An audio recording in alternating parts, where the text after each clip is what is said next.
साथियों, स्वागत है आपका self study classes with Sumit Jain YouTube channel में। तो साथियों, आज का सेशन स्टार्ट हो चुका है। सभी लोग एक बार वीडियो को लाइक कर देंगे और वीडियो को अपने मित्रों तक शेयर जरूर करिएगा, ठीक है। इसी प्रकार से दोस्तों रात्रि 9 बजे अपना ये सेशन होता है। और साथियों, यहां पर आज हम पढ़ने वाले हैं प्रगतिवाद के बारे में, ठीक है। प्रगतिवाद को पढ़ेंगे सभी लोग। दोस्तों ऐप जरूर डाउनलोड कर लें, सेल्फ स्टडी क्लासेस का ऐप आपको जरूर डाउनलोड करना है। सेल्फ स्टडी क्लासेस का ऐप अगर आप डाउनलोड कर लेते हो दोस्तों, तो आपको यहां पर बढ़िया कोर्स लॉन्च किया गया है हिंदी साहित्य का। हिंदी साहित्य का कोर्स दोस्तों मात्र 30 तारीख तक आपको मिलने वाला है 1100 रुपए में, ठीक है। तो इस 1100 के कोर्स में दोस्तों आप एडमिशन ले सकते हो। ये ऑफर सीमित समय के लिए है ना। चाहे टीजीटी पीजीटी वाले हो, पंजाब मास्टर कैडर वाले, या फिर दोस्तों यूकेएलटी, जो भी हमारे साथी हिंदी साहित्य वाले हैं, वो आज ही दोस्तों इस कोर्स में, हिंदी साहित्य के संपूर्ण कोर्स में, जहां पर आपको विस्तृत अध्ययन, जहां पर आपको ट्रिकी वीडियो, जहां पर आपको टॉपिक वाइज टेस्ट भी मिलेंगे और बहुत सारी चीजें यहां पर मिलने वाली हैं, ठीक है।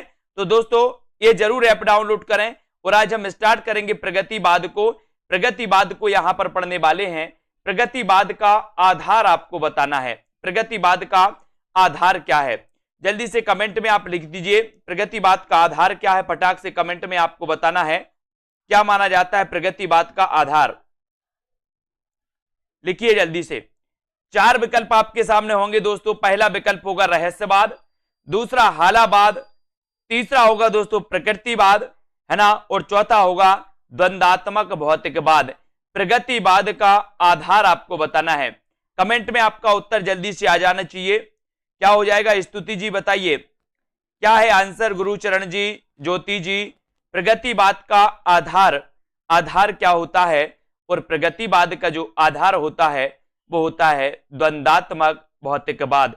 द्वंद्वात्मक भौतिकवाद यानी कि आपका जो आशा जी, बिल्कुल सही आंसर जो है वो डी नंबर। अमित जी, है ना, प्रगतिवाद के प्रवर्तक कौन माने जाते हैं, ये उत्तर आपको बताना है।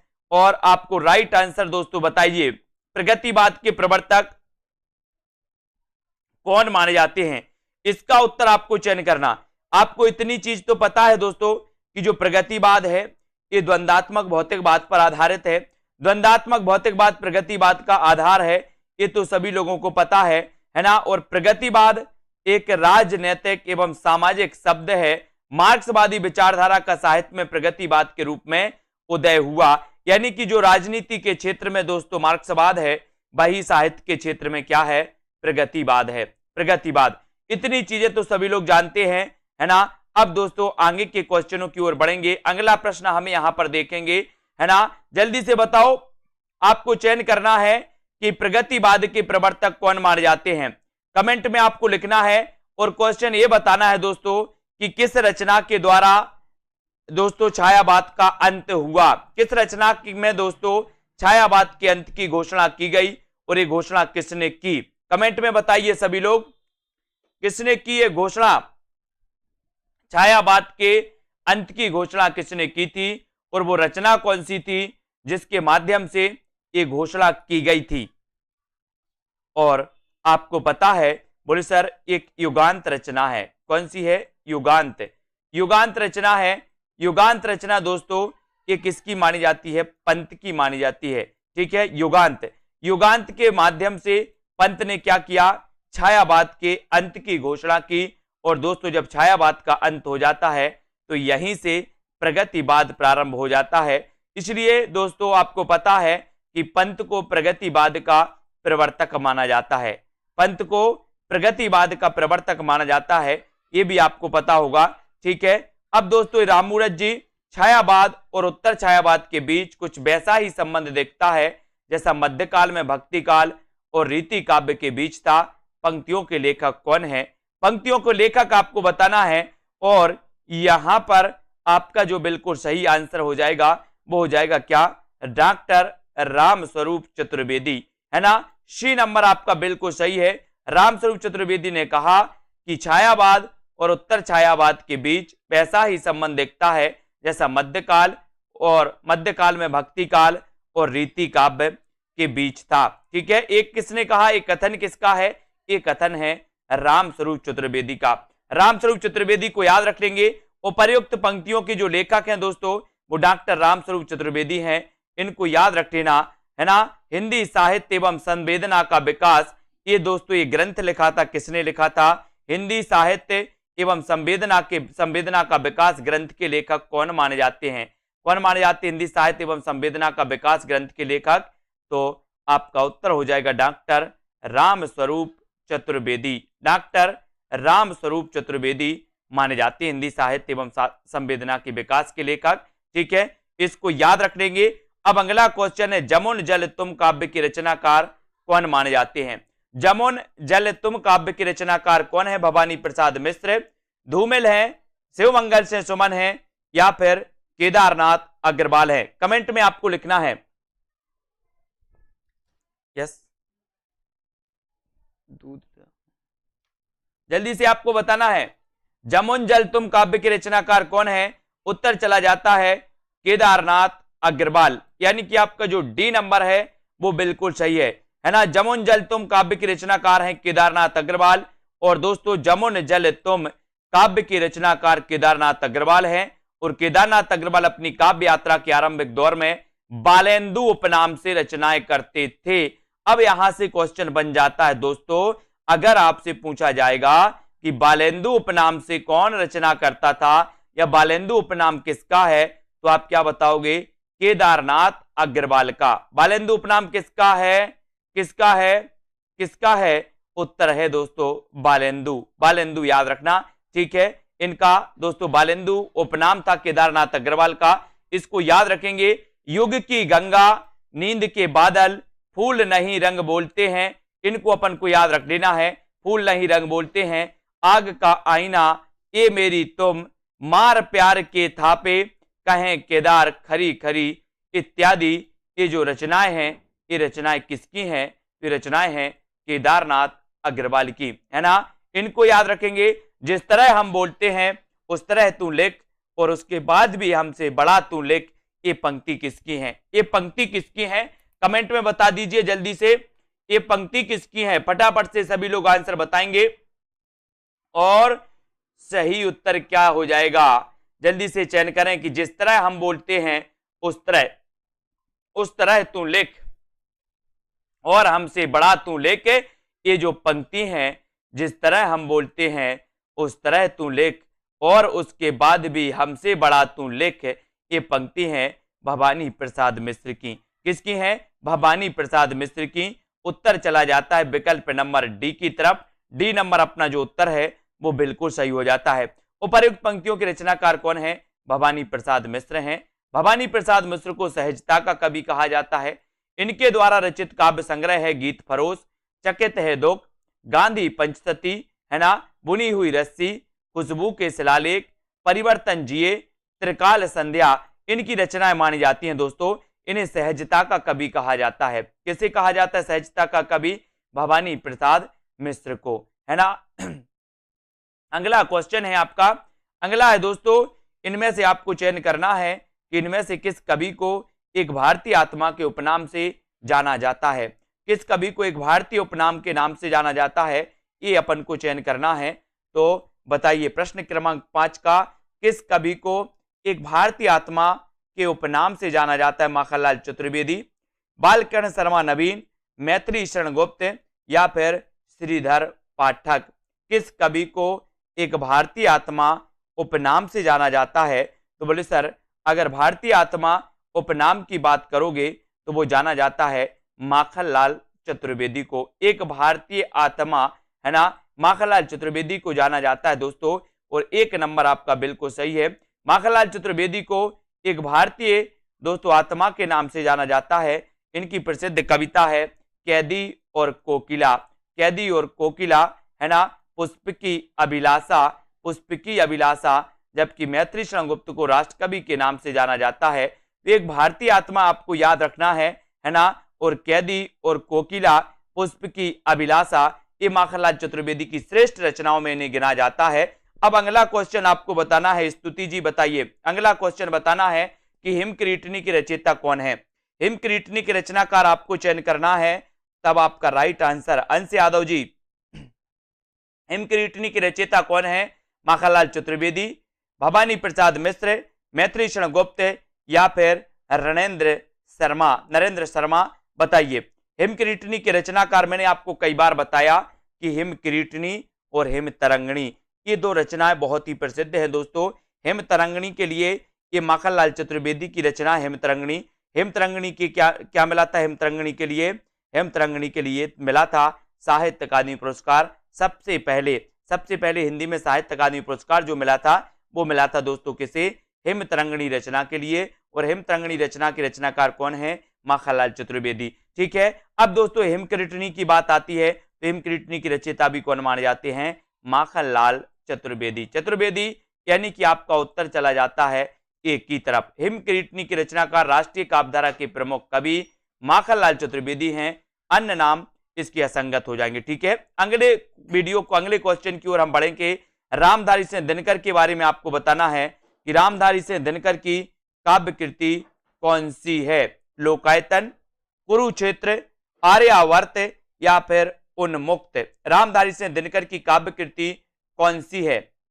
4 विकल्प है रामधारी सिंह दिनकर की काव्य कृति, आपको बताना है उत्तर क्या हो जाएगा। रामधारी सिंह दिनकर की काव्य कृति, रामधारी सिंह दिनकर के बारे में अपन पढ़ते हैं कि सर इनकी एक कृति बहुत ही प्रसिद्ध मानी जाती है। वो प्रसिद्ध कृति कौन सी है? तो वो प्रसिद्ध कृति इनकी मानी जाती है रामधारी सिंह दिनकर की उर्वशी, है ना। उर्वशी मानी जाती है दोस्तों। 1961 की ये रचना है और 1961 की इस रचना के लिए 1972 में कौन सा पुरस्कार मिल जाता है? इसे मिल जाता है दोस्तों ज्ञानपीठ पुरस्कार 1972 में। रामधारी सिंह दिनकर की काव्य कृति कौन सी है? तो उत्तर चला जाता है कुरुक्षेत्र, है ना।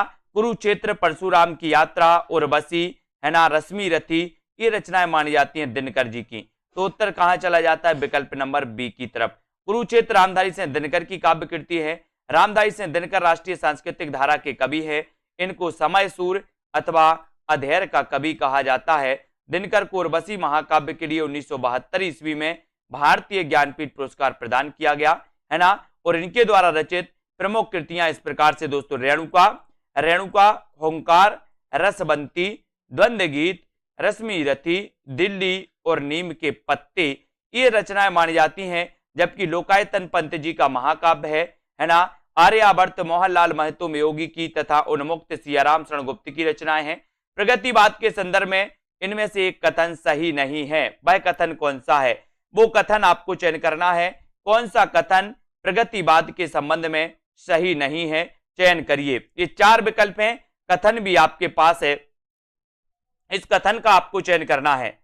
तो प्रश्न क्रमांक आपका यहां पर है और प्रगतिवाद के बारे में कौन सा कथन सही नहीं है? प्रगतिवाद जन चेतना के साथ प्रकृति और कल्पना लोक में सौंदर्य खोजता है, या फिर दोस्तों प्रगतिवाद ने पहली बार साहित्यिक चेतना को यथार्थवाद की ओर अग्रसर होने की प्रेरणा दी पहली बार, है ना। या प्रगतिवाद की मूल प्रेरणा मार्क्सवाद से विकसित हुई? ये तो सही है। प्रगतिवाद सामाजिक यथार्थ की अभिव्यक्ति को नहीं रचना का उद्देश्य मानता है, को ही रचना का उद्देश्य मानता है। और प्रगतिवाद जन जीवन के साथ प्रकृति और कल्पना लोक में सौंदर्य खोजता है। तो दोस्तों आपको पता है कि प्रगतिवाद में पहली बार साहित्यिक चेतना को यथार्थवाद की ओर अग्रसर होने की प्रेरणा दी, है ना। तो ये जो आपका उत्तर है वो कौन सा हो जाएगा? उत्तर हो जाएगा डी नंबर। प्रगतिवाद सामाजिक यथार्थ की अभिव्यक्ति को ही रचना का उद्देश्य मानता है, ऐसा नहीं है। यानी कि आपका उत्तर चला जाता है विकल्प नंबर डी की तरफ। डी की तरफ आपका राइट आंसर हो जाता है। डी नंबर आपका सही हो जाता है। प्रगतिवाद जनजीवन के साथ प्रकृति और कल्पना लोक में सौंदर्य खोजता है। यह कथन प्रगतिवाद के संदर्भ में सही नहीं है ना। ठीक है, तो इसका उत्तर आपका दोस्तों ए नंबर सही हो जाएगा। प्रगतिवाद जनजीवन के साथ प्रकृति और कल्पना लोक में सौंदर्य खोजता है। यह कथन प्रगतिवाद के संदर्भ में सही नहीं है। यानी कि आपका जो एक नंबर है ए नंबर सही होगा। इसमें प्रगतिवाद जनजीवन के साथ प्रकृति और कल्पना लोक में सौंदर्य खोजता है, एक नंबर आपका सही होगा। बाकी डी नंबर आपका सही है। डी नंबर प्रगतिवाद सामाजिक यथार्थवाद की अभिव्यक्ति को रचना को उद्देश्य मानता है, ये तो सही है। ये मिसप्रिंट है यहाँ पर, ए नंबर आपका सही हो जाएगा।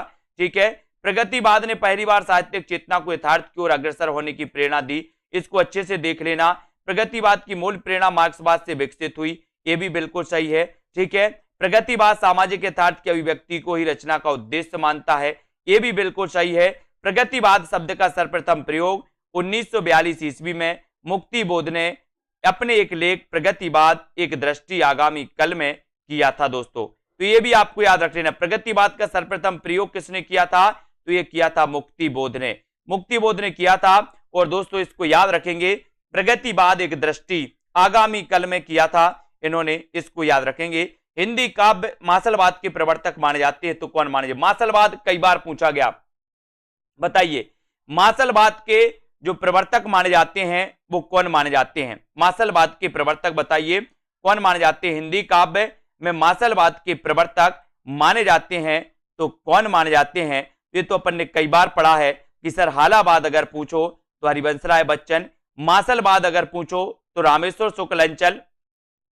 ठीक है, तो इसको आपको याद रख लेना है कि रामेश्वर शुक्ल अंचल, ये नंबर आपका सही है ना। मासलवाद के प्रवर्तक, इसको थोड़ा सा पढ़ेंगे कि हिंदी काव्य में रामेश्वर शुक्ल अंचल मासलवाद के प्रवर्तक माने जाते हैं।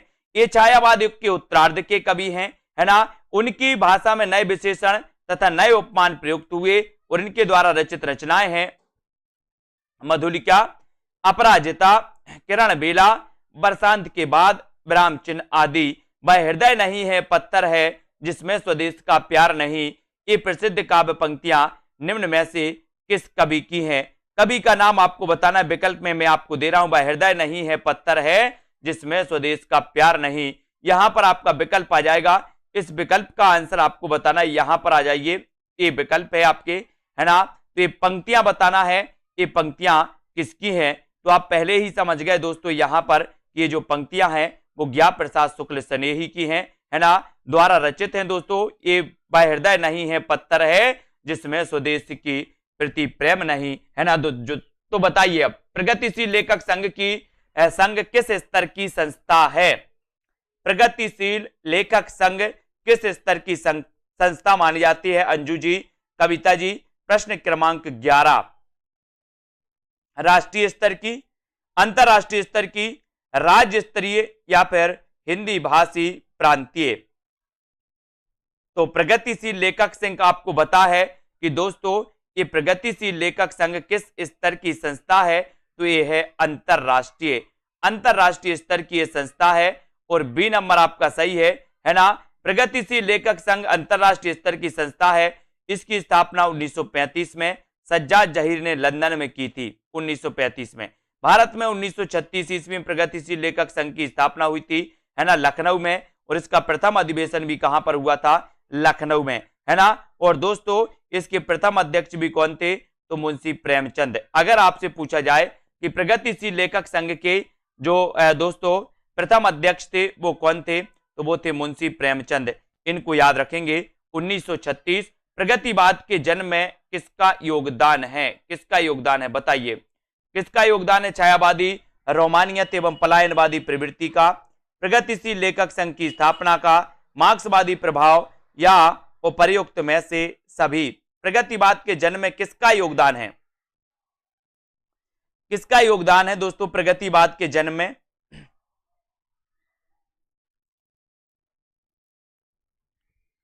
सभी लोग बताएंगे।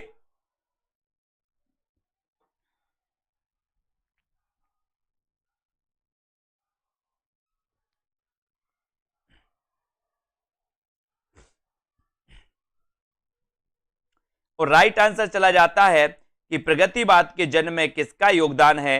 तो प्रयुक्त सभी। छायावाद, रोमानियत एवं पलायनवादी प्रवृत्ति का भी, प्रगतिशील लेखक संघ की स्थापना का, है ना, मार्क्सवादी प्रभाव, यानी कि उत्तर आपका डी नंबर बिल्कुल सही है। आधुनिक हिंदी साहित्य में प्रगतिवाद के जन्म में उपर्युक्त सभी परिस्थितियों का योगदान था। सन 1936 ईस्वी में लखनऊ में सज्जाद जहीर और डॉक्टर मुल्कराज आनंद के प्रयास से प्रगतिशील लेखक संघ की स्थापना हुई। प्रगतिशील लेखक संघ में मार्क्सवादी या साम्यवादी विचारधारा से प्रभावित होकर काव्य रचना करने वाले कवि शामिल थे दोस्तों, मार्क्सवादी या साम्यवादी। ठीक है, अगला क्वेश्चन है, आपको बताना है मैं उस जनपद का कवि हूं, काव्य रचना किस कवि की है? मैं उस जनपद का कवि हूं। अब साथियों, जिन भी साथियों ने अभी तक सेल्फ स्टडी क्लासेस का ऐप डाउनलोड नहीं किया है वो ऐप को जरूर डाउनलोड करेंगे। ऐप को डाउनलोड करना है आपको, और जिन भी साथियों को एडमिशन लेना है वो एडमिशन ले सकते हैं। ठीक है, एडमिशन जरूर ले दोस्तों। 30 तारीख तक बढ़िया ऑफर है आपके लिए, मात्र 1100 रुपए में। और मैं उस जनपद का कवि हूं, काव्य रचना किस कवि की है? तो किस कवि की है? तो ये आपका उत्तर हो जाएगा, मैं उस जनपद का कवि हूं, यानी कि आपका राइट आंसर हो जाएगा त्रिलोचन। त्रिलोचन यानी सी नंबर, ठीक है, सी आपका सही हो जाएगा। मैं उस जनपद का कवि हूं, काव्य रचना के रचनाकार त्रिलोचन है। धरती मिट्टी की बारात, है ना, मिट्टी की बारात दो लोगों की है दोस्तों, दो कवियों की है। एक तो शिवमंगल से सुमन की भी रचना मिट्टी की बारात है, और त्रिलोचन की भी रचना मिट्टी की बारात है। अब कंफ्यूज नहीं होना यहां पर, नहीं तो कहीं पर आपको मिल जाए बोले मिट्टी की बारात के रचनाकार कौन है, तो आपको याद रख लेना कि मिट्टी की बारात त्रिलोचन जी की भी रचना है, और दोस्तों शिवमंगल से सुमन की भी रचना है, ठीक है। तो मिट्टी की बारात याद रख लेना।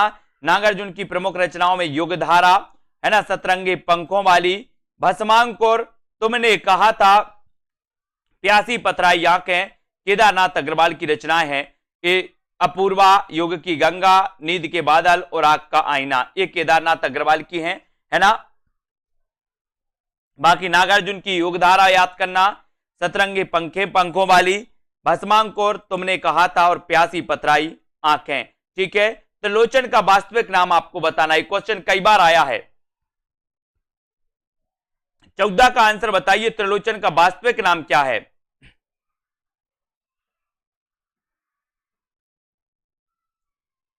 है ना, उत्तर बताना है, त्रिलोचन का वास्तविक नाम क्या है? उत्तर है वासुदेव सिंह। वासुदेव सिंह, यानी कि आपका एक नंबर जो है, एक नंबर आपका ये वासुदेव सिंह बिल्कुल सही हो जाएगा। त्रिलोचन जी का वास्तविक नाम था सतीश जी, ठीक है। त्रिलोचन का वास्तविक नाम वासुदेव से था, इनका उपनाम त्रिलोचन था। मुक्तिबोध ने त्रिलोचन को अवध का किसान कवि कहा है। ये क्वेश्चन बहुत ही बढ़िया बनता है यहां पर कि त्रिलोचन को अवध का किसान कवि किसने कहा? अवध का किसान कवि कहा मुक्तिबोध ने, किसे?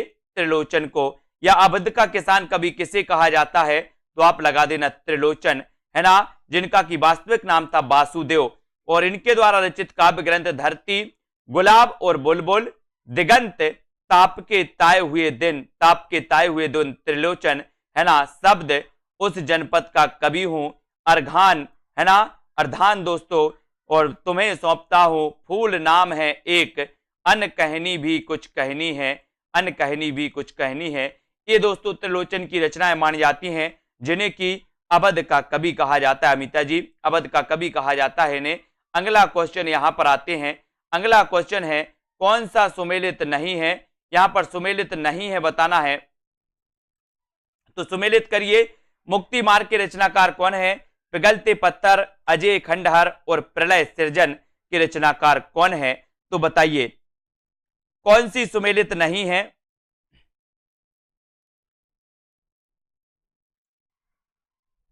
और यहां पर आपको पता है, बोले सर मुक्ति मार्ग ये तो भारत भूषण अग्रवाल की है, पिघलते पत्थर रांगे राघव की है, अजय खंडहर, अजय खंडहर ये निराला की नहीं है, है ना। प्रलय सृजन ये शिवमंगल से सुमन की है, तो बिल्कुल सही है। लेकिन अजय खंडहर दोस्तों ये रांगे राघव की रचना मानी जाती है ना। मुक्ति मार्ग के रचनाकार कौन है? तो मुक्ति मार्ग आपको पता है कि मुक्ति मार्ग के रचनाकार तो कौन है? भारत भूषण अग्रवाल। पिघलते पत्थर की रचनाकार रांगे राघव, बिल्कुल सही है। अजय खंडहर की रचनाकार रांगे राघव हैं। और दोस्तों प्रलय सृजन ये शिवमंगल से सुमन की रचना है, ठीक है। इनमें से कौन सी नागार्जुन द्वारा रचित नहीं है? नागार्जुन द्वारा रचित कौन सी रचना है जो नागार्जुन द्वारा रचित नहीं है? पाषाणी, चंदना, या फिर ये चार विकल्प हैं, चार में से आप लोग चयन करिए, उत्तर क्या हो जाएगा इसका सही? कौन सी नागार्जुन द्वारा रचित नहीं है बताइए। पाषाणी नहीं है, रविंद्र के प्रति, चंदना, या फिर कला और बूढ़ा चांद। कौन सी रचना है जो दोस्तों नागार्जुन की नहीं है? ये आपको बताना है।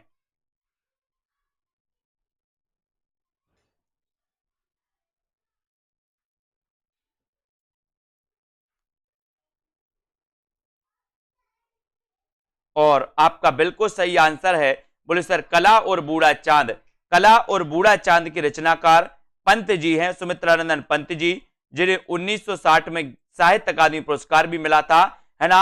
नागार्जुन की तो पाषाणी है, रविंद्र के प्रति है, चंदना भी है, लेकिन कला और बूढ़ा चांद नहीं है, यानी कि उत्तर आपका सी नंबर की तरफ चला जाता है। कला और बूढ़ा चांद नागार्जुन द्वारा रचित नहीं बल्कि ये पंत द्वारा रचित है दोस्तों। इस कृति पर 1960 में इन्हें साहित्य अकादमी पुरस्कार मिला था, है ना। जबकि बादल को घिरते देखा, पाषाणी, सिंदूर तिलकित, भाल, तुम्हारी दंतुरिन मुस्कान, चंदना, पांच पूत भारत माता के, है ना, रविंद्र के प्रति, कालिदास, हरिजन गाथा, अकाल और उसके बाद, और नागार्जुन द्वारा रचित ये रचनाएं मानी जाती है। हरिजन गाथा भी दोस्तों नागार्जुन की है ना। रविंद्र के प्रति, कालिदास, ये भी मानी जाती है। अगला क्वेश्चन है, कबीर के उपरांत हर विध्वंसकारी और जन विरोधी शक्ति को सर्वाधिक खुली चुनौती देने वाले साहित्यकार जो थे वो कौन थे? बताइए कौन थे? कबीर के उपरांत हर विध्वंसकारी और जन विरोधी शक्ति को सर्वाधिक खुली चुनौती देने वाले साहित्यकार हैं तो कौन है? निराला, नागार्जुन, दिनकर या फिर हरिऔध? कबीर के उपरांत आपको बताना है, तो कबीर के उपरांत हर विध्वंसकारी और जन विरोधी शक्ति को सर्वाधिक खुली चुनौती देने वाले जो साहित्यकार माने जाते हैं वो माने जाते हैं कौन? नागार्जुन। कौन माने जाते हैं? नागार्जुन। और उत्तर चला जाता है विकल्प नंबर वी की तरफ। नागार्जुन आपका राइट आंसर है। कबीर के उपरांत हर विध्वंसकारी और जन विरोधी शक्ति को सर्वाधिक खुली चुनौती देने वाले साहित्यकार जो माने जाते हैं वो नागार्जुन। और नागार्जुन का एक क्वेश्चन आता है कि इनका वास्तविक नाम क्या था? तो इनका वास्तविक नाम क्या था दोस्तों? वैद्यनाथ मिश्र। नागार्जुन का वास्तविक नाम क्या था? तो उत्तर लगाना है वैद्यनाथ मिश्र। वे शुरुआती दिनों में माली उपनाम से रचनाएं लिखते थे, है ना। और नागार्जुन एक कवि होने के साथ साथ उपन्यासकार और मैथिल के श्रेष्ठ कवियों में जाने जाते हैं। अब ये माली भी आपको याद रख लेना, ये नोट्स कर लेना। नागार्जुन का वास्तविक नाम वैद्यनाथ था।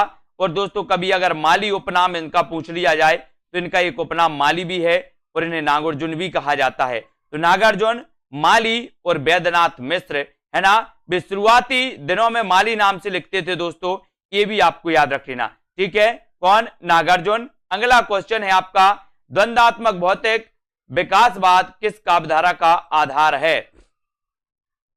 नई कविता का, प्रगतिवाद का, समानांतर कविता का, या फिर इनमें से कोई नहीं? हाँ, यात्री नाम से भी मैथिली में लिखते थे। बहुत बढ़िया कुरैशी जी, ये यात्री नाम से भी लिखते थे मैथिली में। नागार्जुन जी यात्री नाम से मैथिली में लिखते थे, है ना। द्वंद्वात्मक भौतिकवाद विकासवाद किस काव्यधारा का आधार है? नई कविता का, प्रगतिवाद का, समांतर कविता, या फिर इनमें से कोई नहीं? तो द्वंद्वात्मक भौतिकवाद विकासवाद आपसे पूछा गया किस काव्यधारा का आधार है, तो वो काव्यधारा कौन सी है? वो काव्यधारा है प्रगतिवाद। यानी कि आपका प्रगतिवाद बिल्कुल सही है। शोषण का विरोध, है ना, प्रगतिवादी काव्य की सबसे बड़ी विशेषता है, शोषण का विरोध किया गया इसमें। इसके अनुसार किसान और मजदूर एक होकर अपने ऊपर होने वाले सामंतों और पूंजीपतियों के अत्याचार का विरोध करेंगे। प्रगतिवादी काव्यधारा में शोषितों की दीनता का चित्रण, शोषक वर्ग के प्रति घृणा, क्रांति की भावना एवं द्वंद्वात्मक भौतिकवाद, विकासवाद आदि की विशेषताओं के दर्शन इसमें मिलते हैं, है ना। इसको अपन ने याद किया। अगले क्वेश्चन की ओर बढ़ेंगे। अगला जो अपना प्रश्न है साथियों वो इस प्रकार से है, प्रगतिवाद के अंतर्गत आपको बताना है कौन सा विचार अमान्य है। कौन सा विचार अमान्य है, ये उत्तर आपको बताना है। यथार्थवाद, रूपवाद, समाजवाद, या फिर दोस्तों पदार्थवाद। प्रगतिवाद के अंतर्गत कौन सा रूप अमान्य है, कौन सा विचार अमान्य है, ये आपको चयन करना है। सभी लोग लाइक जरूर कर देना। साथियों सेल्फ स्टडी क्लासेस में हिंदी साहित्य के कोर्स से आपको याद रख लेना है, ठीक है ना। ये हिंदी साहित्य के कोर्स में दोस्तों आप एडमिशन ले सकते हैं मात्र 1100 रुपए में 30 तारीख तक, ठीक है। और प्रगतिवाद के अंतर्गत कौन सा विचार अमान्य है, तो उत्तर चला जाता है रूपवाद, यानी कि बी नंबर आपका बिल्कुल सही है, रूपवाद। प्रगतिवाद का सैद्धांतिक आधार मार्क्स का द्वंद्वात्मक भौतिकवाद है। राजनीति के क्षेत्र में जो समाजवाद है या साम्यवाद है तथा यथार्थवाद या पदार्थवाद है, साहित्य के क्षेत्र में वही प्रगतिवाद है ना। प्रगतिवाद काल में निम्नलिखित वर्ग के जीवन की प्रतिष्ठा हुई। इस युग के कवि जीवन के यथार्थ धरातल पर अवतीर्ण कर समाज के यथार्थ जीवन को देखता है और उसी को अभिव्यक्त करता है। प्रगतिवादी है ना। प्रगतिवादी कभी आत्मा परमात्मा की सृष्टि एवं जन्मांतर में विश्वास नहीं करता। वह प्रारंभ से ही अंधविश्वास और रूढ़ियों और परंपराओं का विरोध करता चला आ रहा है। कौन? प्रगतिवाद। अगला क्वेश्चन है, दो राह समय के रथ का दर्दनाद सुनो, है ना, और सिंहासन खाली करो कि जनता आती है। ये पंक्ति बताइए किसकी है? सिंहासन खाली करो कि जनता आती है। 20 का आंसर, 20 का बताओगे? दो राय के समय का उत्तर आपका बिल्कुल सही आंसर है यहां पर कि दोस्तों सिंहासन खाली करो कि जनता आती है। ये रामधारी सिंह दिनकर द्वारा उद्धृत जो पंक्तियां हैं दोस्तों बहुत ही महत्वपूर्ण हैं, कई बार एग्जाम में पूछी गई, है ना। दो राह समय के रथ का दर्दनाद सुनो, रामधारी सिंह दिनकर।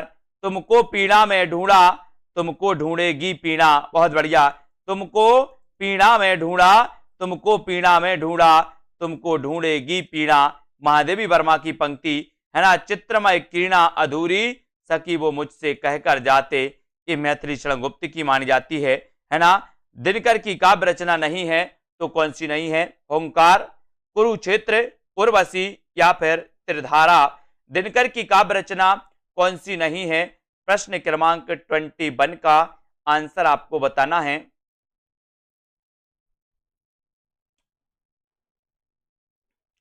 दिनकर की कौन सी नहीं है?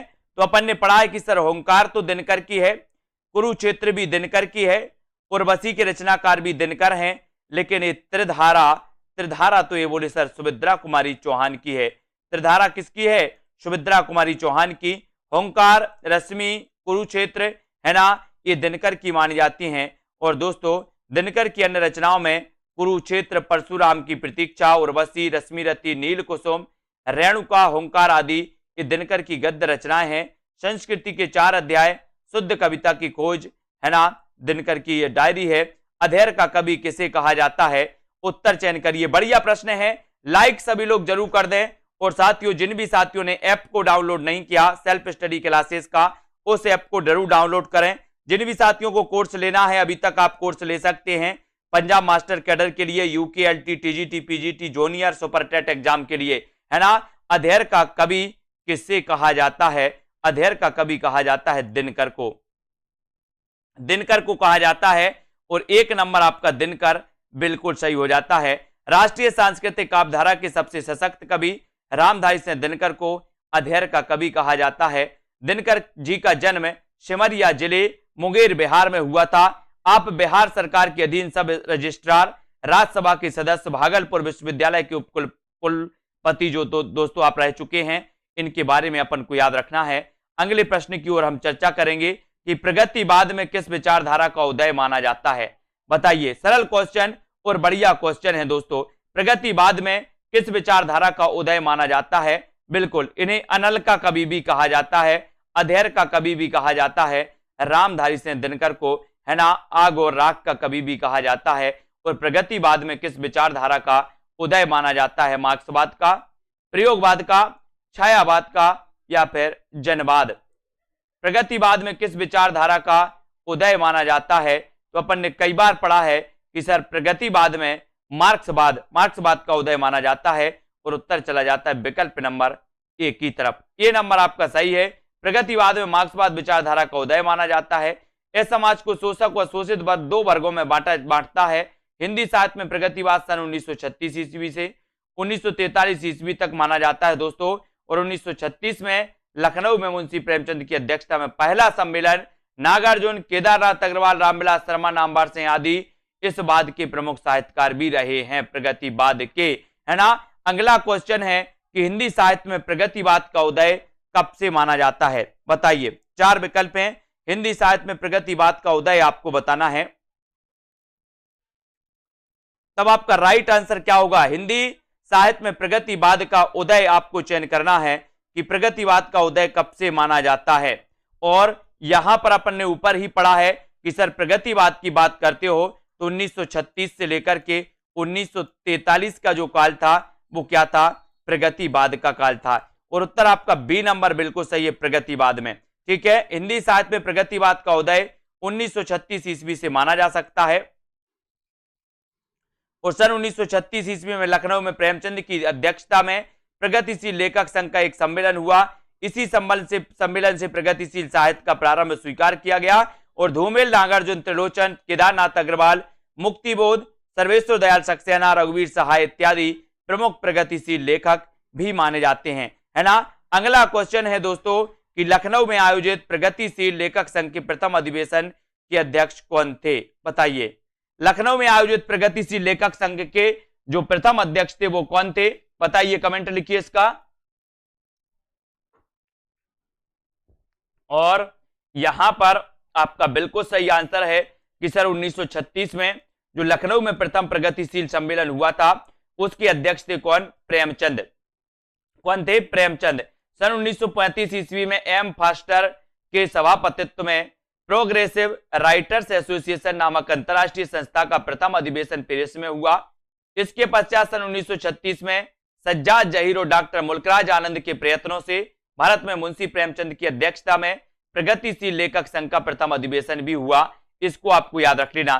ठीक है, अबे सुनबे गुलाब भूल मत घर पाई खुशबू रंगो आब, ये पंक्ति किसकी है, ये पंक्ति आपको बताना है। उत्तर क्या हो जाएगा, लाइक जरूर करिए सभी लोग, लाइक करिए जल्दी से। अबे सुनबे गुलाब भूल मत कर, है ना, भूल मत घर पाई खुशबू रंगो आब, ये पंक्तियां बताना है।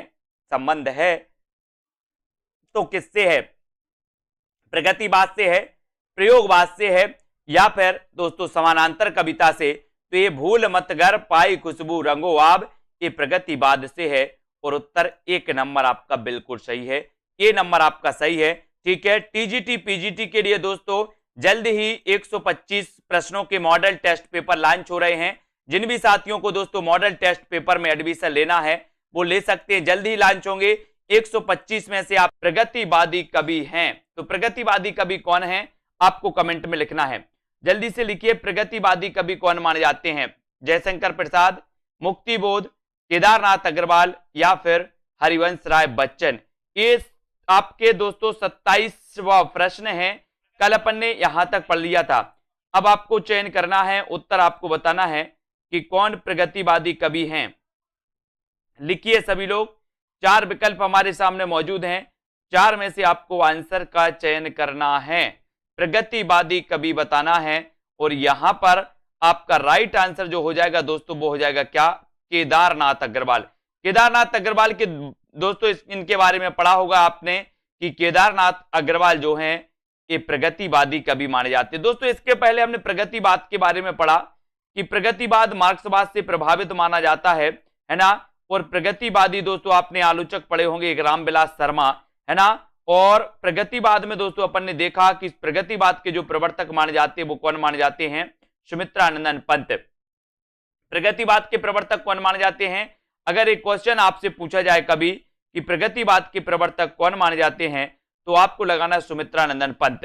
ठीक है, और केदारनाथ अग्रवाल प्रगतिवादी कवि हैं, इनके द्वारा रचित कृतियां युग की गंगा, नींद के बादल, फूल नहीं रंग बोलते हैं, आग का आईना और अपूर्वा, ये सारी की सारी जो रचनाएं हैं दोस्तों ये क्या मानी जाती हैं, ये प्रगतिवादी कवि की रचनाएं मानी जाती हैं, प्रगतिवादी कवि यानी कि केदारनाथ अग्रवाल की। ठीक है, फिर इसके बाद जो अपना अगला क्वेश्चन होगा वो इस प्रकार से आपको यहां पर बताना है कि प्रगतिवाद के प्रमुख कवि कौन नहीं है, बताइए।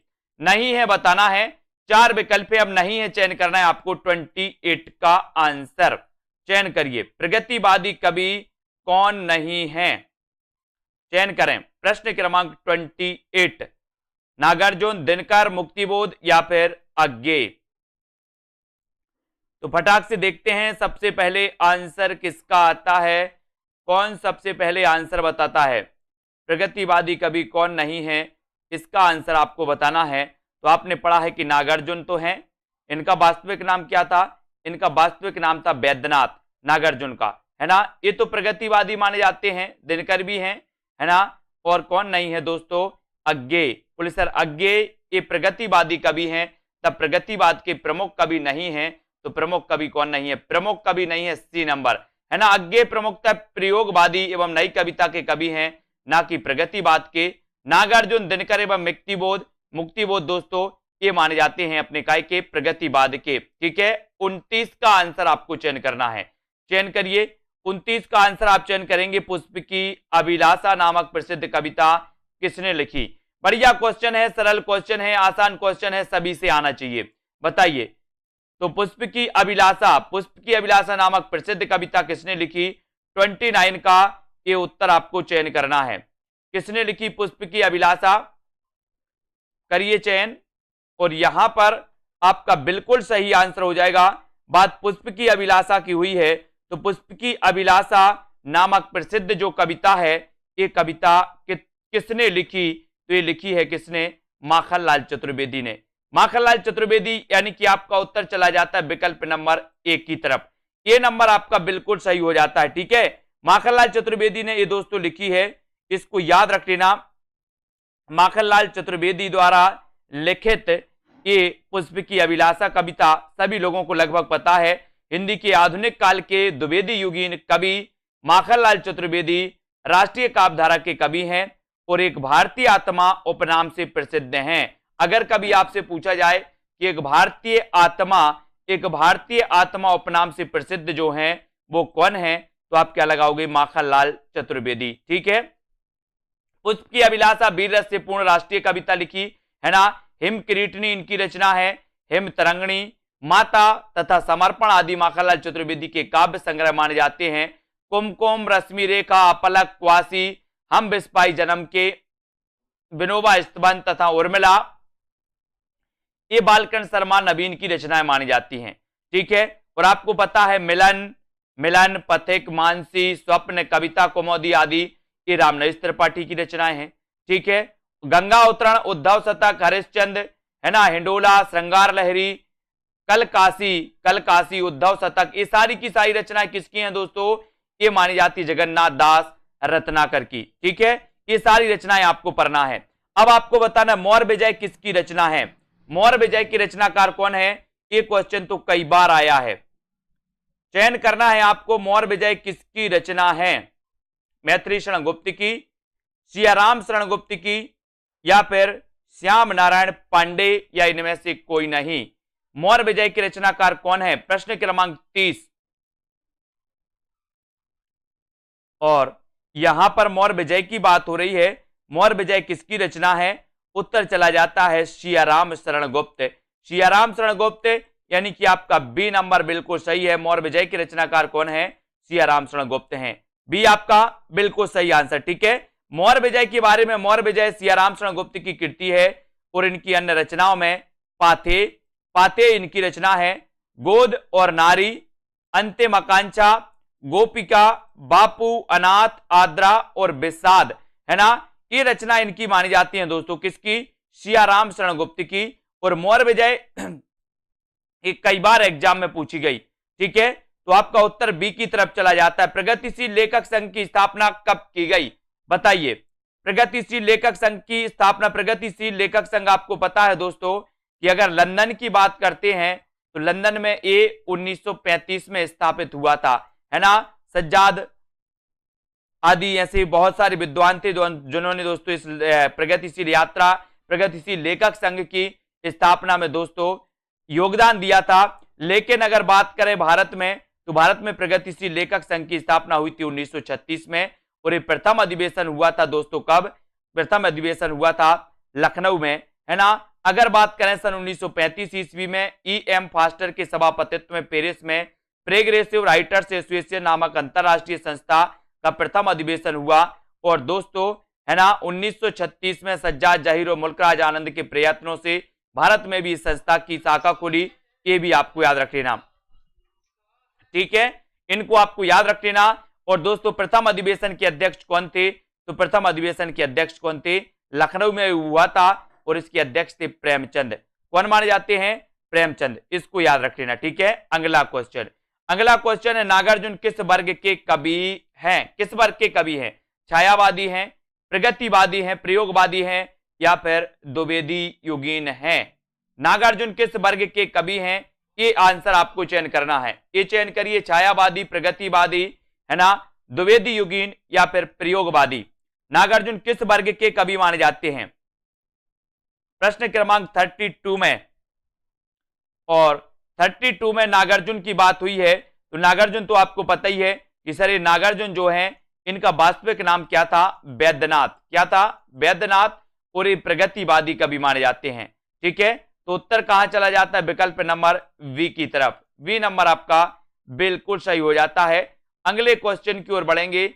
अगला क्वेश्चन यहां पर देखना है, हिंदी काव्य में प्रगतिवादी युग का आरंभ सन 1936 में हुआ और 36 से लेकर के 43 के बीच साम्यवादी विचारधारा से प्रभावित होकर काव्य रचना करने वाले कवि नागार्जुन, है ना, केदारनाथ अग्रवाल, रामविलास शर्मा, शिवमंगल से सुमन, ठीक है, रांगी राघव, त्रिलोचन शास्त्री प्रगतिवादी कवि हैं। नागार्जुन का वास्तविक नाम क्या था? वैद्यनाथ। और नागार्जुन यात्री उपनाम से लिखते थे दोस्तों। काय में लिखते थे? मैथिली में। मैथिली में यात्री उपनाम से लिखते थे, ये भी आपको याद रख लेना। इनकी रचनाओं की जब भी बात होती है तो युगधारा, सतरंगे पंखों वाली, प्यासी पथराई आंखें, भस्मांकुर, तालाब की मछलियां, है ना, खिचड़ी विप्लव देखा हमने, तुमने कहा था, और हजार हजार बाहों वाली, पुरानी जूतियों का कोरस, ये सभी दोस्तों नागार्जुन की रचनाएं मानी जाती हैं, है ना। और ये यात्री नाम से कौन सी भाषा में लिखते थे? मैथिली में। एक क्वेश्चन भी कई बार आया है कि यात्री नाम से मैथिली में लिखते थे कौन? नागार्जुन। ठीक है, अब आपको बताना है रामधारी सिंह दिनकर की किस कृति को आधुनिक युग की गीता कहा गया है? आधुनिक युग की गीता कहा गया है। किसको कहा गया? रामधारी सिंह दिनकर की वो रचना कौन सी है दोस्तों? ये बताना है रामधारी सिंह दिनकर की वो रचना कौन सी है जिसे आधुनिक युग की गीता कहा गया, और वो रचना मानी जाती है कौन सी? कुरुक्षेत्र। कौन सी मानी जाती है? कुरुक्षेत्र। ये आधुनिक युग की इसे गीता कहा जाता है। रेणुका, हुंकार, उर्वशी और कुरुक्षेत्र, ये चारों ही रचनाएं किसकी हैं? ये दिनकर की हैं। रेणुका भी दिनकर की है ना, हुंकार भी दिनकर की है, उर्वशी भी दिनकर की है, कुरुक्षेत्र भी दिनकर की है। लेकिन आधुनिक युग की गीता कहा जाता है किसे? कुरुक्षेत्र को, है ना। कुरुक्षेत्र को, रामधारी सिंह दिनकर की कृति कुरुक्षेत्र को आधुनिक युग की गीता कहा गया। उर्वशी इनकी प्रसिद्ध कृति है। दिनकर की कुछ रचनाओं में रेणुका, हुंकार, नील कुसुम, उर्वशी, सीपी और शंख, रश्मि लोक, आत्मा की आंखें, हिमालय का संदेश, कलिंग विजय और बुद्ध देव आदि इनकी रचनाएं मानी जाती हैं। किसकी? दिनकर जी की।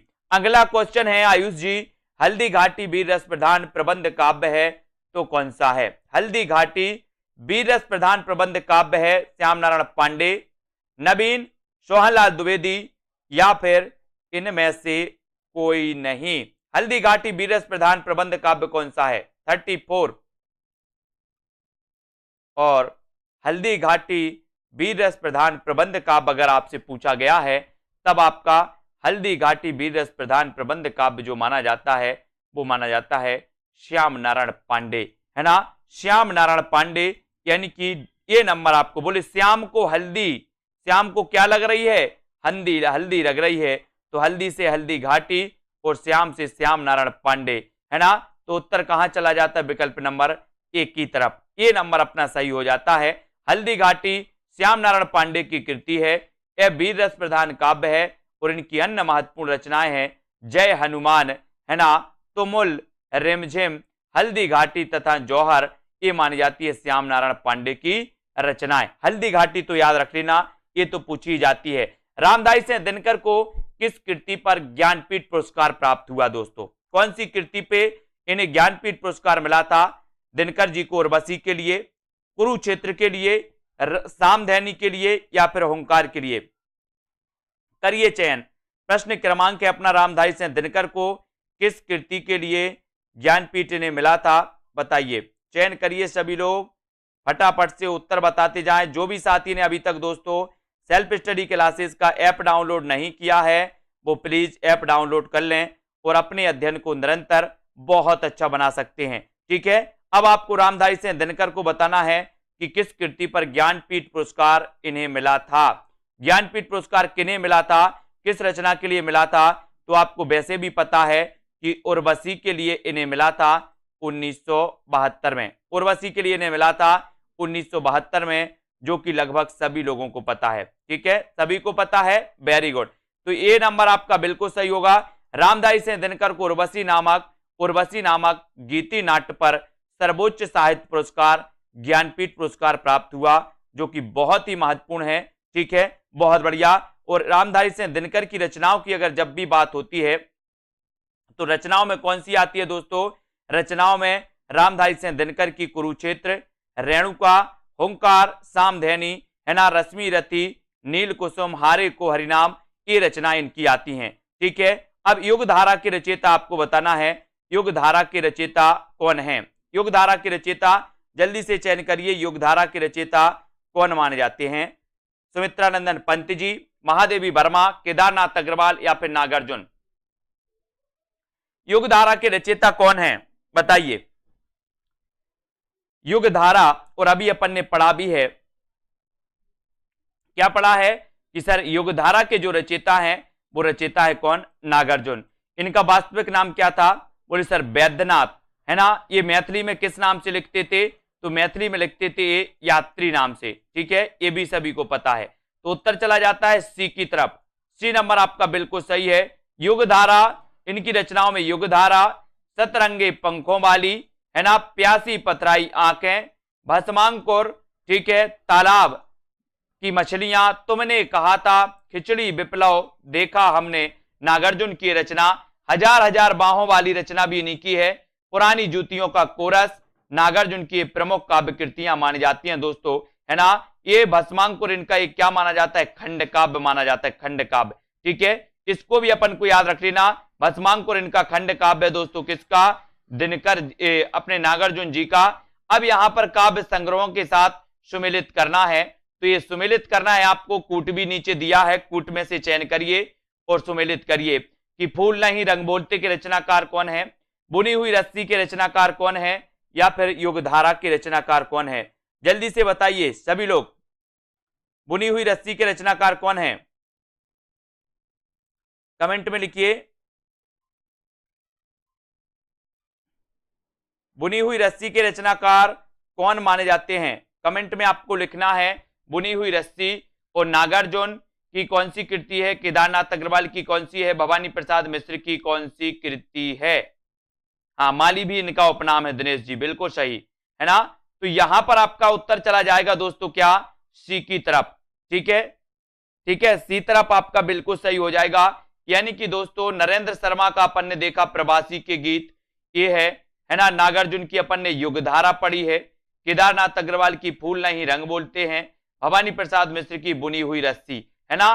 तो इस प्रकार से अपना ये हो जाएगा। यहां पर देख लो सीधे सीधे, बोले सर, है ना, नरेंद्र शर्मा प्रवासी के गीत, नरेंद्र शर्मा की रचना प्रवासी के गीत है, नागार्जुन की रचना युगधारा है, केदारनाथ अग्रवाल फूल नहीं रंग बोलते हैं, ठीक है, भवानी प्रसाद मिश्र बुनी हुई रस्सी, और कुंवर नारायण आत्मजयी, आत्मजयी। ठीक है, बालकर्ण शर्मा नवीन का सर्वप्रथम प्रकाशित काव्य संग्रह है तो कौन सा है। बालकृष्ण शर्मा नवीन का हमें बताना है क्वासी, उर्मिला, रश्मि रेखा या फिर कुमकुम। यानी कि आपका 38 का आंसर बालकर्ण शर्मा नवीन का सर्वप्रथम प्रकाशित जो काव्य संग्रह है वो आपको बताना है, वो कौन सा है। सर्वप्रथम प्रकाशित बताना है, और अपन ने पढ़ा भी है कौन सा है सर्वप्रथम, क्वासी। 38 का आंसर बताना है आपको। और यहां पर आपका राइट आंसर हो जाएगा कुमकुम, है ना। बालकर्ण शर्मा नवीन का सर्वप्रथम प्रकाशित जो काव्य संग्रह है वो काव्य संग्रह है कुमकुम, यानी आपका उत्तर डी नंबर कुमकुम सही होगा। बालकर्ण शर्मा नवीन का प्रथम प्रकाशित जो कविता संग्रह है दोस्तों वो कुमकुम है ना। इसके अतिरिक्त नवीन के अन्य काव्य ग्रंथ उर्मिला, आपलक, रश्मि रेखा और क्वासी ये माने जाते। ठीक है, कौन सी रचना रामधारी सिंह दिनकर की नहीं है, रामधारी सिंह दिनकर की कौन सी रचना नहीं है, बताइए जल्दी से, कौन सी रचना नहीं है दिनकर जी की। चयन करेंगे सभी लोग, दिनकर जी की कौन सी रचना नहीं मानी जाती।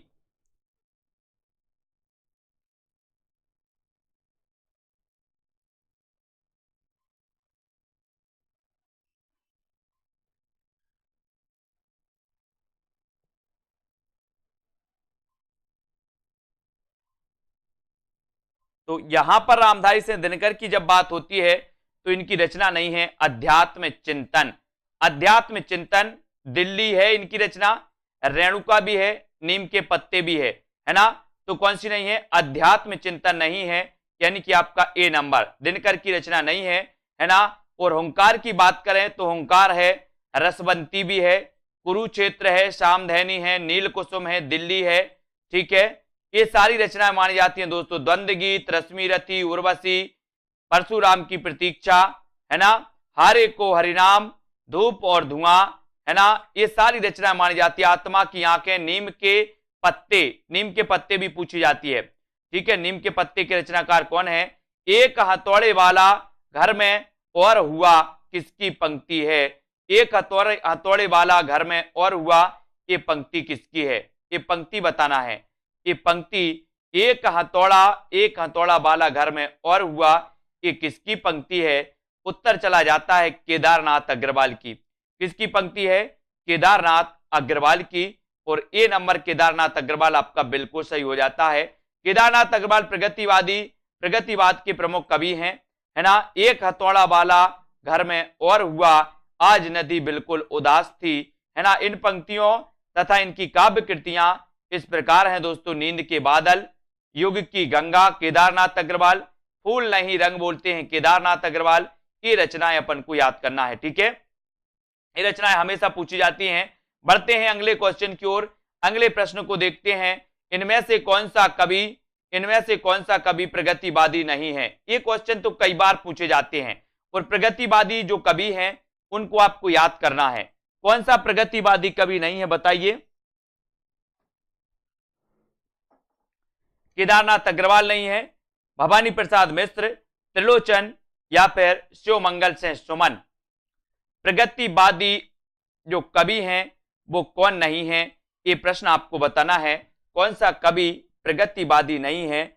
और इसका सही उत्तर होगा आपका कि जो प्रगतिवादी नहीं है वो कौन नहीं है, भवानी प्रसाद मिश्र, है ना। यानी कि आपका जो बी नंबर है वो बिल्कुल सही है, ठीक है। भवानी प्रसाद मिश्र आपका सही हो जाएगा दोस्तों। हरि भवानी शकुन करे, शेर नरे रघुधर्म करे। ये भवानी प्रसाद प्रयोगवादी कवि माने जाते हैं, है ना। तो केदारनाथ अग्रवाल, वासुदेव सिंह, त्रिलोचन, शिवमंगल सिंह सुमन ये प्रगतिवादी कवि माने जाते हैं, जबकि भवानी प्रसाद मिश्र ये प्रयोगवादी कवि हैं, है ना। और ये दूसरे तार सप्तक से जुड़े हुए थे। कौन,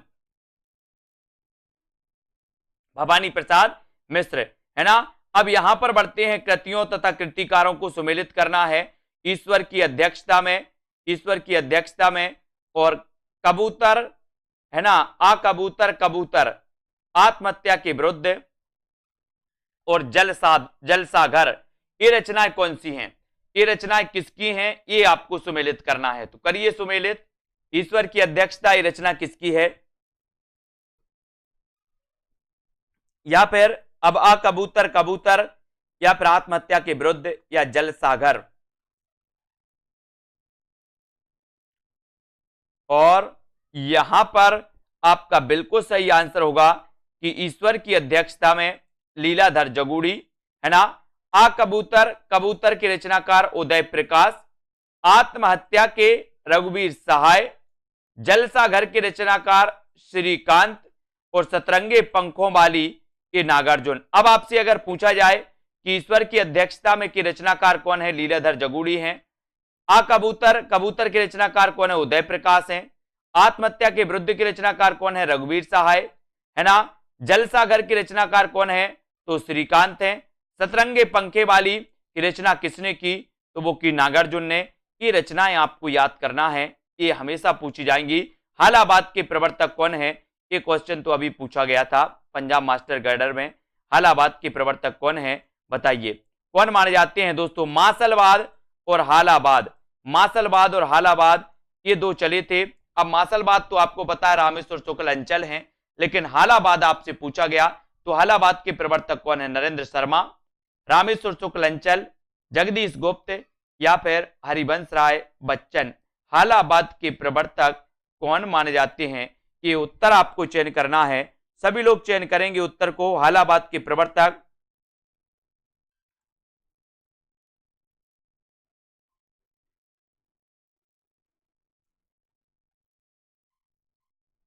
और आपने बताया है कि सर हालाबाद के प्रवर्तक अगर आपने पूछा है तो आप हरिवंश राय बच्चन को लगा दीजिए। हरिवंश राय बच्चन ये हालाबाद के प्रवर्तक हैं। अब इनके बारे में इनकी जो रचनाएं पूछी जाती हैं दोस्तों हरिवंश राय बच्चन की, मधुबाला, मधुशाला, रस कलश, ये पूछी जाती हैं, है ना। और दोस्तों ये हालाबाद के प्रवर्तक माने जाते हैं, है ना। इन्हें छई रोमांस का कवि भी कहा जाता है या प्रेम और मस्ती का काव्य भी इन्हें कहा जाता है, इनके काव्य को, ठीक है। इनको भी याद रख लेना, ठीक है। और दोस्तों ये जो हालाबाद के प्रवर्तक हैं वो कौन है? तो वो हैं हरिवंश राय बच्चन। मासलबाद के प्रवर्तक कौन है? तो मासलबाद के प्रवर्तक माने जाते हैं रामेश्वर शुक्ल अंचल। मासलबाद के प्रवर्तक रामेश्वर शुक्ल अंचल। हालाबाद के प्रवर्तक दोस्तों कौन माने जाते हैं? हालाबाद के माने जाते हैं अपने हरिवंश राय बच्चन, है ना। दिनकर की रचनाओं का सही अनुक्रम रेखांकित कीजिए। ओंकार, रेणुका, रसवंती, उर्वशी, इनका क्रम आपको बताना है। और दोस्तों आपको क्या करना है, आपको जिन भी साथियों ने अभी तक ऐप डाउनलोड नहीं किया सेल्फ स्टडी क्लासेस का ऐप, अगर आप डाउनलोड नहीं कर पाए हैं तो ऐप को डाउनलोड कर लें, ठीक है। ऐप को आप डाउनलोड कर लेते हैं दोस्तों तो आपको वहां पर हिंदी साहित्य का संपूर्ण कोर्स लॉन्च किया गया, जिसकी फीस दोस्तों, है ना,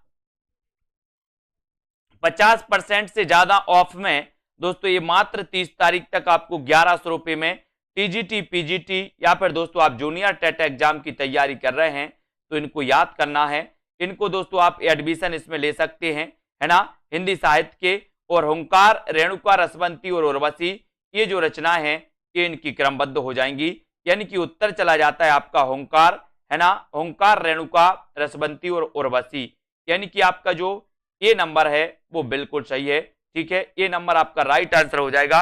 अब थोड़ा सा यहां पर देख लेते हैं, इनका विस्तृत अध्ययन देख लेते हैं यहां पर, है ना।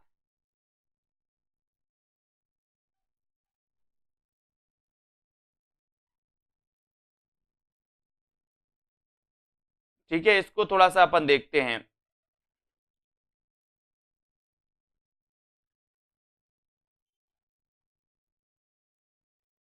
है ना। वैसे ये जो बी नंबर है दोस्तों, ये बी नंबर सही होगा, इसका बी नंबर, रेणुका, रसवंती, उर्वशी और होंकार, ठीक है, बी नंबर। इसको देख लो थोड़ा सा, ये बी नंबर सही, हाँ ऑप्शन गलत है। रेणुका, होंकार ये आता है, ऑप्शन गलत है उसका। रेणुका, होंकार, रसवंती, द्वंद्व गीत, कुरुक्षेत्र, सामधेनी, रश्मि रथी, नील कुसुम, दिल्ली, उर्वशी, ठीक है। इनको देख लो, वो तो ठीक है, ठीक है।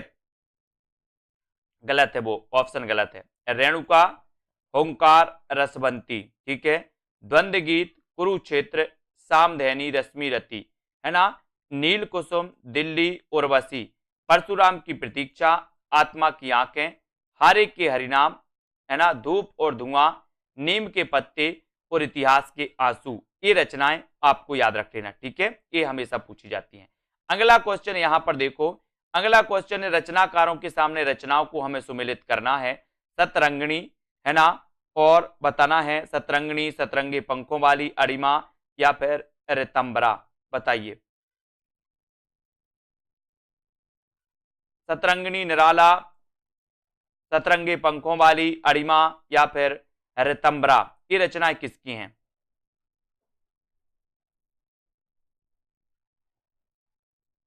तो ये रचनाएं आपसे पूछी जाएंगी दोस्तों, तो यहां पर अपन सीधे सीधे देखो, सतरंगिनी रचना तो किसकी है? हरिवंश राय बच्चन की। सतरंगे पंखों वाली रचना किसकी है? नागार्जुन की, ठीक है। अड़िमा के रचनाकार कौन है? सूर्यकांत त्रिपाठी, निराला। रितंबरा रचना किसकी है? केदारनाथ अग्रवाल की। और हम बिस्पाई जन्म के, बाल कृष्ण शर्मा, ठीक है। सतरंगिनी आपसे पूछा जाएगा, बोले हरिवंश राय बच्चन सतरंगिनी, है ना। बोले हरि ने सतरंगी दुनिया बनाई है, बनाई कि नहीं बनाई? सतरंगी दुनिया किसने बनाई? आपने बनाई कि हरि ने बनाई? बोले सर हरि ने बनाई, तो हरिवंश राय बच्चन ठीक है। सतरंगे पंखों वाली को कौन खा गया? बोले सतरंगे पंखों वाली को नांग खा गया, नांग खा गया तो नागार्जुन। ठीक है। अरिमा किसकी है? अरिमा सूर्यकांत त्रिपाठी निराला, निराला की है, इसको याद रखो। ऋतंबरा के रचनाकार कौन है? तो केदारनाथ मिश्र प्रभात, केदारनाथ मिश्र प्रभात है, ये केदारनाथ अग्रवाल नहीं है, ये केदारनाथ मिश्र प्रभात है ना। और हम बिस्पाई जन्म के, ये बाल कृष्ण भट्ट। बोले हम तो विष भी डाल देते, बोले सर हम तो जन्म से बालों में विष डाल रहे हैं, बाल कृष्ण भट्ट बाल में डाल रहे विष, है ना, तो ये विष डाल रहे हैं बाल में, तो बाल कृष्ण भट्ट हम बिस्पाई जन्म के, है ना। हरिजन गाथा किसकी रचना है? हरिजन गाथा के रचनाकार बताना है। धूमिल है, आलोक धनवा है, लीलाधर जगुड़ी या फिर नागार्जुन। हरिजन धनवा ये किसकी रचना मानी जाती है? प्रश्न क्रमांक 46 में। और 46 में आपको पता है हरिजन गाथा नागार्जुन। हरिजन गाथा की रचनाकार कौन है? तो हरिजन गाथा की रचनाकार नागार्जुन मानी जाती। ठीक है। वैद्यनाथ इनका वास्तविक नाम। यात्री और दोस्तों माली, यात्री और माली भी इनका उपनाम था, माली। ठीक है। यात्री और माली इनका उपनाम था नागार्जुन का, है ना।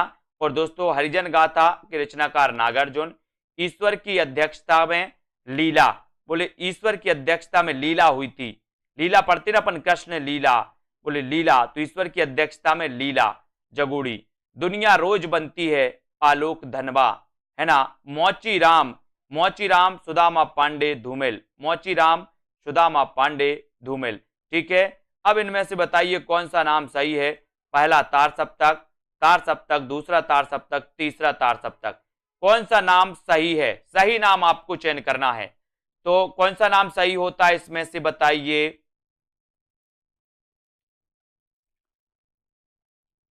कौन सा नाम सही होगा? तार सप्तक अपन पढ़ते हैं, और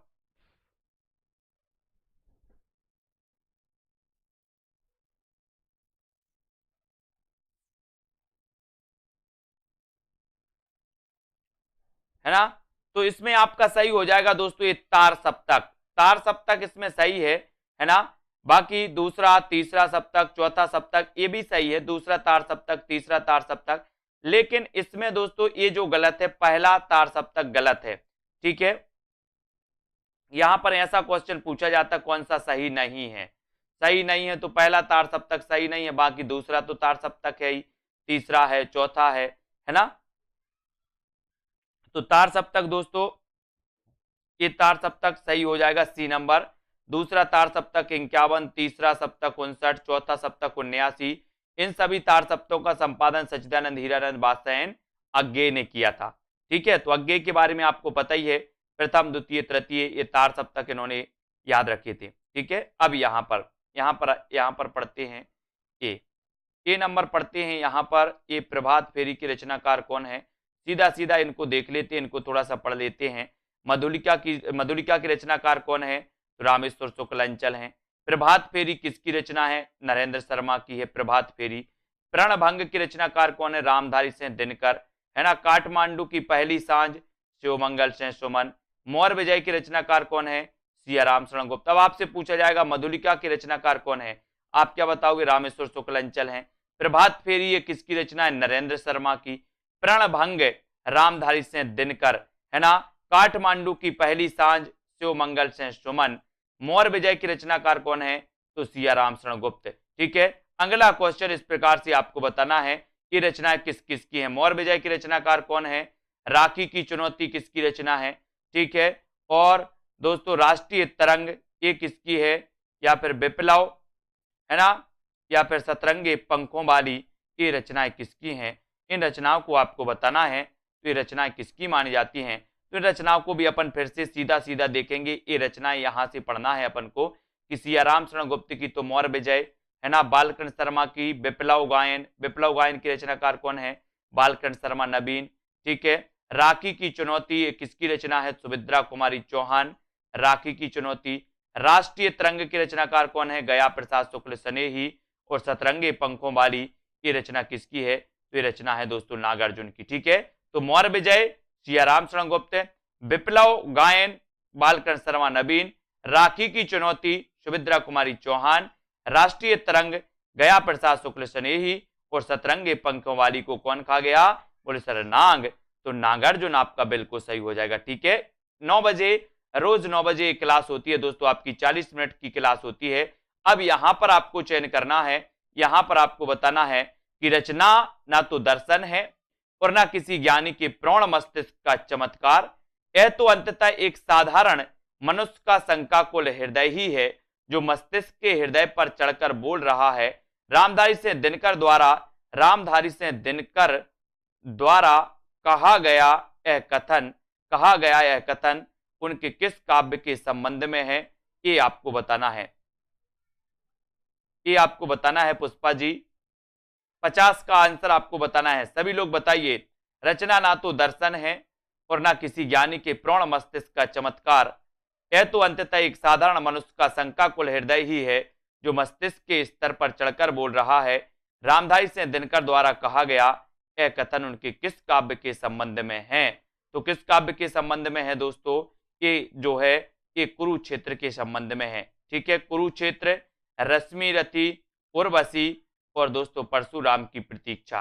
ठीक है, ये रचना इनकी मानी जाती है। रचना ना तो दर्शन है ना किसी ज्ञानी के प्रौढ़ मस्तिष्क का चमत्कार, यह तो अंततः एक साधारण मनुष्य का शंकाकुल क्या है? हृदय है, शंकाकुल हृदय है। ये दोस्तों कुरुक्षेत्र से संबंधित है, रामधारी सिंह दिनकर की रचना है।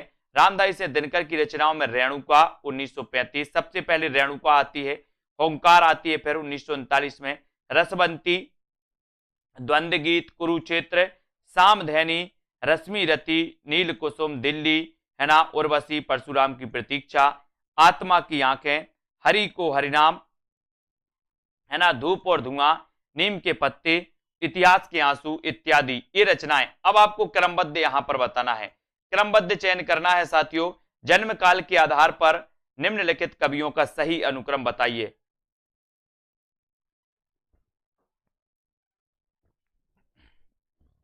जन्म काल के आधार पर निम्नलिखित कवियों का सही अनुक्रम क्या हो जाएगा? जन्म काल के आधार पर सबसे पहले कौन से कवि आते हैं अनुराग जी? नागार्जुन, त्रिलोचन, नागार्जुन या फिर भवानी प्रसाद मिश्र। तो यहां पर आपका बिल्कुल सही आंसर है कि सर नागार्जुन तो आते ही हैं, लेकिन इसमें नागार्जुन में भवानी प्रसाद मिश्र, त्रिलोचन और नरेश मेहता ये आते हैं। ठीक है, तो इनके जन्म काल को देखो, नागार्जुन 1911, है ना, नागार्जुन। ठीक है, भवानी प्रसाद मिश्र 1913, ठीक है, त्रिलोचन 17, नरेश मेहता 21। तो ये आपको आनी चाहिए, ये आपको दोस्तों क्रमबद्ध आनी चाहिए। नागार्जुन 11, है ना, भवानी प्रसाद मिश्र में 13 है ना, त्रिलोचन में 17 और दोस्तों नरेश मेहता का 21 इनको याद रखोगे, है ना। 21 दिनकर की किस कृति का कथानक कर्ण है? बढ़िया प्रश्न है, बहुत बढ़िया प्रश्न है दोस्तों, अच्छा प्रश्न आपसे पूछा गया। प्रश्न क्या है कि दिनकर की किस कृति का कथानक कर्ण है? कर्ण बताना है, किस कृति का कथानक है कर्ण? कुरुक्षेत्र का है, परशुराम की प्रतीक्षा का है या फिर उर्वशी का है? सभी लोग लाइक जरूर कर दीजिए वीडियो को दोस्तों। 52 का आंसर दिनकर की किस कृति का कथानक कर्ण है, ये प्रश्न आपसे पूछा गया और 52 में आपने लगा दिया कि सर इनकी रचनाएं तो ये सारी हैं, कुरुक्षेत्र भी इनकी रचना है, परशुराम की प्रतीक्षा भी है, उर्वशी भी है, रश्मि रथी भी है, लेकिन जो कर्ण है वो दोस्तों कथानक कर्ण है वो रश्मि रथी का है, यानी कि आपका जो बी नंबर है वो बिल्कुल है। रश्मि रथी रामधारी से दिनकर का खंड काव्य है जिसका कथानक कर्ण है। अन्य रचनाएं भी राष्ट्रीय सांस्कृतिक चेतना प्रगतिवादी कवि रामधारी से दिनकर की हैं, है ना, इनको अपन को याद रख लेना। प्रगतिशील लेखक संघ की स्थापना लंदन में किसके प्रयत्न से हुई थी? बताइए किसके प्रयत्न से हुई थी लंदन में? लंदन में ये चयन आपको करना है, प्रगतिशील लेखक संघ की स्थापना दोस्तों लंदन में किसके प्रयासों से हुई थी, ये आपको बताना है। प्रश्न क्रमांक 53 का आंसर आपको चयन करना है और प्रगतिशील लेखक संघ की स्थापना लंदन में किसके प्रयत्न से हुई थी? तो वो प्रयत्न है दोस्तों अपना सी नंबर, मुल्कराज आनंद व सज्जाद जहीर, है ना, मुल्कराज आनंद व सज्जाद जहीर के प्रयासों से हुई थी, यानी कि सी नंबर। कब हुई थी दोस्तों? 1935 में, 1935 में, ठीक है। फिर भारत में कब हुई थी? 1936 में, है ना। लखनऊ में इसका पहला क्या हुआ था? अधिवेशन हुआ था। पहले अध्यक्ष कौन थे इसके? तो इसके पहले अध्यक्ष थे कौन? प्रेमचंद। ये सभी को पता होगा, ठीक है, ये सभी को पता है, बहुत बढ़िया। तो अब यहां पर अपन देखते हैं दोस्तों इसके बारे में कि 1935 में लगभग फ्रांस की राजधानी पेरिस में एम फास्टर्स के नेतृत्व में प्रोग्रेसिव राइटर्स एसोसिएशन की स्थापना हुई थी। इसी तर्ज पर भारत के मुल्कराज आनंद एवं सज्जाद जहीर ने दोस्तों क्या किया था? सज्जाद जहीर, है ना, भारत के डॉक्टर मुल्कराज आनंद एवं सज्जाद जहीर ने ब्रिटिश राजधानी लंदन में प्रगतिशील लेखक संघ की स्थापना की थी। प्रगतिवादी काव्य सृष्टि है, प्रगतिवादी काव्य सृष्टि आपको बताना है कैसी है। दार्शनिक है, वर्ग चेतना प्रधान है, व्यक्तिक यथार्थ या फिर यथा स्थितिवादी है। प्रगतिवादी काव्य सृष्टि कैसी मानी जाती है? कमेंट में आपको लिखना है। वीडियो को लाइक और शेयर जरूर करना है। 10 बजे एग्जाम पर यूट्यूब चैनल में दोस्तों एक क्लास आती है आपके लिए हिंदी साहित्य की, वो भी आप अटेंड कर सकते हो। सेल्फ स्टडी क्लासेस का ऐप अभी तक डाउनलोड अगर नहीं किया है तो आज ही सेल्फ स्टडी क्लासेस का ऐप डाउनलोड कर लें, है ना। और प्रगतिवादी काव्य सृष्टि है तो वो कौन सी है? वर्ग चेतना प्रधान, यानी कि आपका जो बी नंबर वर्ग चेतना प्रधान है वो बिल्कुल सही हो जाएगा, ठीक है, बी नंबर आपका सही हो जाएगा। और दोस्तों 1 तारीख से यानी कि 1 अप्रैल से लॉन्च होने वाला है टीजीटी पीजीटी का मॉडल पेपर। मॉडल पेपर यानी कि जिसमें 125 प्रश्न होंगे, 125 में व्याकरण के भी प्रश्न होंगे, हिंदी साहित्य के भी प्रश्न होंगे, संस्कृत के भी प्रश्न होंगे। तो कुल मिला के 125 प्रश्नों का जो मॉडल पेपर टीजीटी पीजीटी में आता है वो लॉन्च होने वाला है 1 अप्रैल से, ठीक है, 1 अप्रैल से लॉन्च होगा। तो जिन भी साथियों को लेना है, शुरुआत में विशेष छूटें भी रहेंगी जैसी भी रहें, है ना। इनमें से कौन सी रचना केदारनाथ अग्रवाल की नहीं है? तो आपको पता है, बोले सर केदारनाथ अग्रवाल की बात करोगे तो युग की गंगा इनकी रचना है ना। नींद के बादल भी इनकी रचना है, ये भी आपको याद रख लेना है, ठीक है, याद रख लेना है,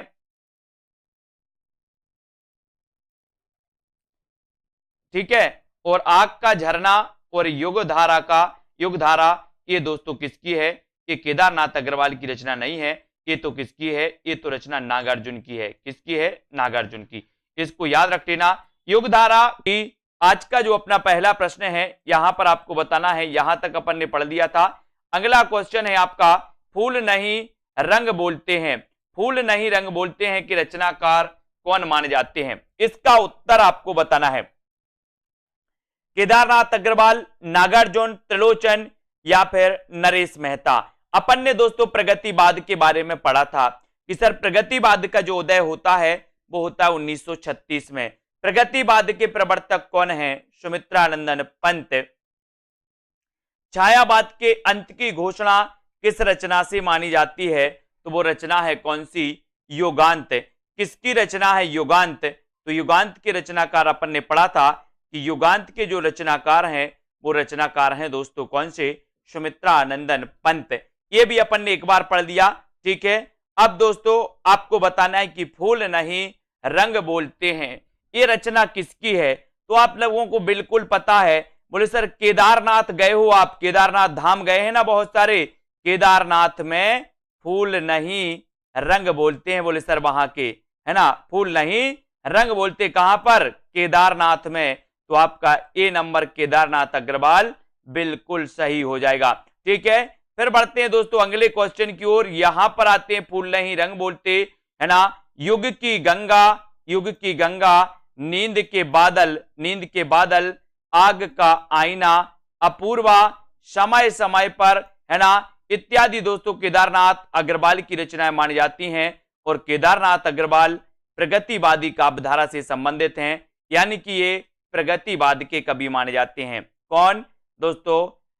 अग्रवाल, केदारनाथ अग्रवाल, ठीक है। बात करें दोस्तों नागार्जुन की, तो नागार्जुन की रचनाओं में युगधारा, सतरंगे पंखों वाली, प्यासी पथराई आंखें, भस्मांकुर, तुमने कहा था, ये सभी रचनाएं किसकी हैं? नागार्जुन की मानी जाती हैं, ठीक है। बात करें दोस्तों मिट्टी की बारात, तो मिट्टी की बारात 2 लोगों ने रचना की दोस्तों इस नाम से, है ना। आपको पता है मिट्टी की बारात, कभी आपसे पूछा जाए कि मिट्टी के बारात के रचनाकार कौन है, तो दोस्तों दो कवि कौन कौन से हैं? एक कवि हैं त्रिलोचन, दूसरे कवि हैं शिवमंगल सिंह सुमन। तो मिट्टी की बारात 2 कवियों की रचनाएं हैं जिनको आपको याद रख लेना है। ठीक है, अब दोस्तों निशा निमंत्रण की रचनाकार आपको बताना है। निशा निमंत्रण की रचनाकार कौन है? कई बार एक क्वेश्चन आता है, इस क्वेश्चन के लिए हमें तैयार रहना है। बात करना है निशा निमंत्रण की, है ना। तो जब निशा होती है दोस्तों तो हम क्या करते हैं, बोले हम हरि का भजन करते हैं। निशा के समय हरि का भजन करते हैं। तो ये निशा निमंत्रण की रचनाकार कौन हो जाएंगे? हरिवंश राय बच्चन होंगे या फिर वीरेंद्र मिश्र होंगे, है ना। तो यहां पर आपको बिल्कुल सही है। बोले सर जैसे ही निशा होती है हम हरि को निमंत्रण देते हैं, हरि की आरती करते हैं, है ना, हरि यानी कि भगवान की। तो ये हरिवंश राय बच्चन, यानी आपका उत्तर विकल्प नंबर जो बी है वो बिल्कुल सही हो जाएगा। ठीक है, प्रणय मूलक व्यक्तिक काव्यधारा के अंतर्गत प्रेम और मस्ती की कविताएं लिखने वाले हरिवंश राय बच्चन। निशा निमंत्रण इनकी एक रचना है। मधुशाला, मधुबाला, मधु कलश, मिलानी आमनी, एकांत संगीत, प्रणय पत्रिका, सतरंगनी, है ना। ये सारी रचनाएं दोस्तों इनकी मानी जाती हैं। और आपको पता है एक क्वेश्चन और इनसे पूछा जाता है कि हालाबाद के प्रवर्तक कौन है। हालाबाद के प्रवर्तक आपसे पूछा जाता है, हालाबाद के प्रवर्तक कौन है। फिर पूछा जाता है मासलवाद के प्रवर्तक कौन है ना। तो आपको याद रख लेना, हालाबाद के प्रवर्तक हरिवंश राय बच्चन, मासलवाद के प्रवर्तक रामेश्वर शुक्ल अंचल, है ना। ये चीज भी याद रख लेना। और दोस्तों जो हरिवंश राय बच्चन हैं इनकी आत्मकथा क्या भूलूं क्या याद करूं, है ना, ये आपने पढ़ी होगी, 4 भागों में प्रकाशित है और कई बार ये पूछी गई है ना। तो हिंदी साहित्य में मार्क्सवादी चेतना की अभिव्यक्ति जिस काव्यधारा में देखने को मिलती है उस धारा को क्या कहा जाता है? आपको बताना है। प्रगतिवादी, प्रयोगवादी, जनवाद या फिर कविता। अगर आपने अभी तक self study classes app download नहीं किया है तो देर ना करें दोस्तों, अभी self study classes app download करें। और मार्क्सवाद की जब भी बात होती है तो हम बात करते हैं प्रगतिवाद की, है ना। प्रगतिवाद दोस्तों आपको पता है कि मार्क्सवाद यानी कि दोस्तों समाजवाद, साम्यवाद से प्रभावित माना जाता है। ये आपको याद रख लेना। हम पढ़ते हैं कि राजनीति में जो मार्क्सवाद है ना, या साम्यवाद है, वही दोस्तों साहित्य में क्या है? प्रगतिवाद है। प्रगतिवाद के प्रवर्तक पंत को माना जाता है। प्रगतिवाद दोस्तों आपको पता है कि इसमें यथार्थता का चित्रण मिलता है। इस प्रगतिवादी जो रचनाएं होती हैं उन्होंने दोस्तों यथार्थ का वर्णन किया है, उन्होंने कल्पना के आधार पर रचनाएं नहीं की, है ना। हिंदी साहित्य में मार्क्सवादी चेतना की अभिव्यक्ति प्रगतिवादी काव्यधारा के रूप में देखने को मिलती है। और प्रगतिवादी काव्य की मूल चेतना कार्ल मार्क्स के द्वंद्वात्मक भौतिकवाद से दोस्तों अनुप्राणित है। और मार्क्स की भौतिकवादी विचारधारा का प्रभाव हिंदी के उन साहित्यकारों पर पड़ा जो सामाजिक यथार्थ तथा शोषण के विरुद्ध विचारों को साहित्य में अभिव्यक्त करने के क्या थे? पक्षपाती थे, है ना। ये भी आपको याद रखना है दोस्तों इसके बारे में। और अगला क्वेश्चन यहां पर बताना है कि मधुशाला का प्रकाशन वर्ष क्या है। आपको पता है दोस्तों 1936 में भारत के लखनऊ में, कहां पर? लखनऊ में एक दोस्तों लेखक संघ की स्थापना हुई थी। तो वो लेखक संघ की स्थापना हुई थी दोस्तों कब? 1936 में। इसकी प्रथम अध्यक्षता की थी किसने? प्रेमचंद ने। ये भी आपको याद रख लेना। और मधुशाला का प्रकाशन वर्ष आपको बताना। सबसे पहले तो ये चीज आपको पता होनी चाहिए कि मधुशाला के दोस्तों रचनाकार कौन है ना। तो मधुशाला के जो रचनाकार माने जाते हैं मधुशाला, मधुबाला, मधु कलश, निशा निमंत्रण, है ना। ये सभी जो रचनाकार इनके माने जाते हैं नितिका जी, वो कौन माने जाते हैं? वो माने जाते हैं हरिवंश राय बच्चन। ठीक है, हरिवंश राय बच्चन को हालाबाद का प्रवर्तक माना जाता है। ये भी आपको याद रख लेना, है ना। हरिवंश राय बच्चन दोस्तों इनके बारे में आपको याद रख लेना, हरिवंश राय बच्चन के बारे में। और इनकी मधुशाला रचना 1935 की है। 1935 यानी कि आपका उत्तर हो जाता है विकल्प नंबर 1। और जब 1935 की बात आती है तो आपको याद रख लेना कि सर 1935 में एक महाकाव्य लिखा गया था। कौन सा महाकाव्य लिखा गया था? वो लिखा गया था कौन सा? कामायनी। कौन सा लिखा गया था? कामायनी। ये भी आपको याद रख लेना। ठीक है, मधुशाला का प्रकाशन वर्ष 1935 है। 1936 में मधुबाला, 37 में मधु कलश ये प्रकाशित हुई थी दोस्तों, इनको याद रख लेना।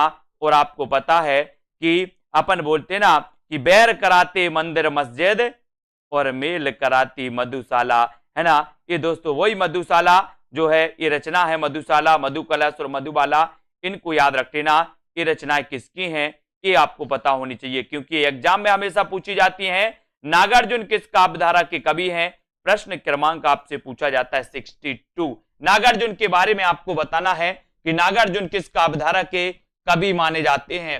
ये प्रगतिवादी कवि हैं, ये प्रयोगवादी कवि हैं, ये कविता के संबंधित हैं, ये समकालीन कवि हैं। नागार्जुन किस काव्यधारा के कवि माने जाते हैं ये आपको लिखना है, प्रगतिवाद के या फिर प्रयोगवाद के।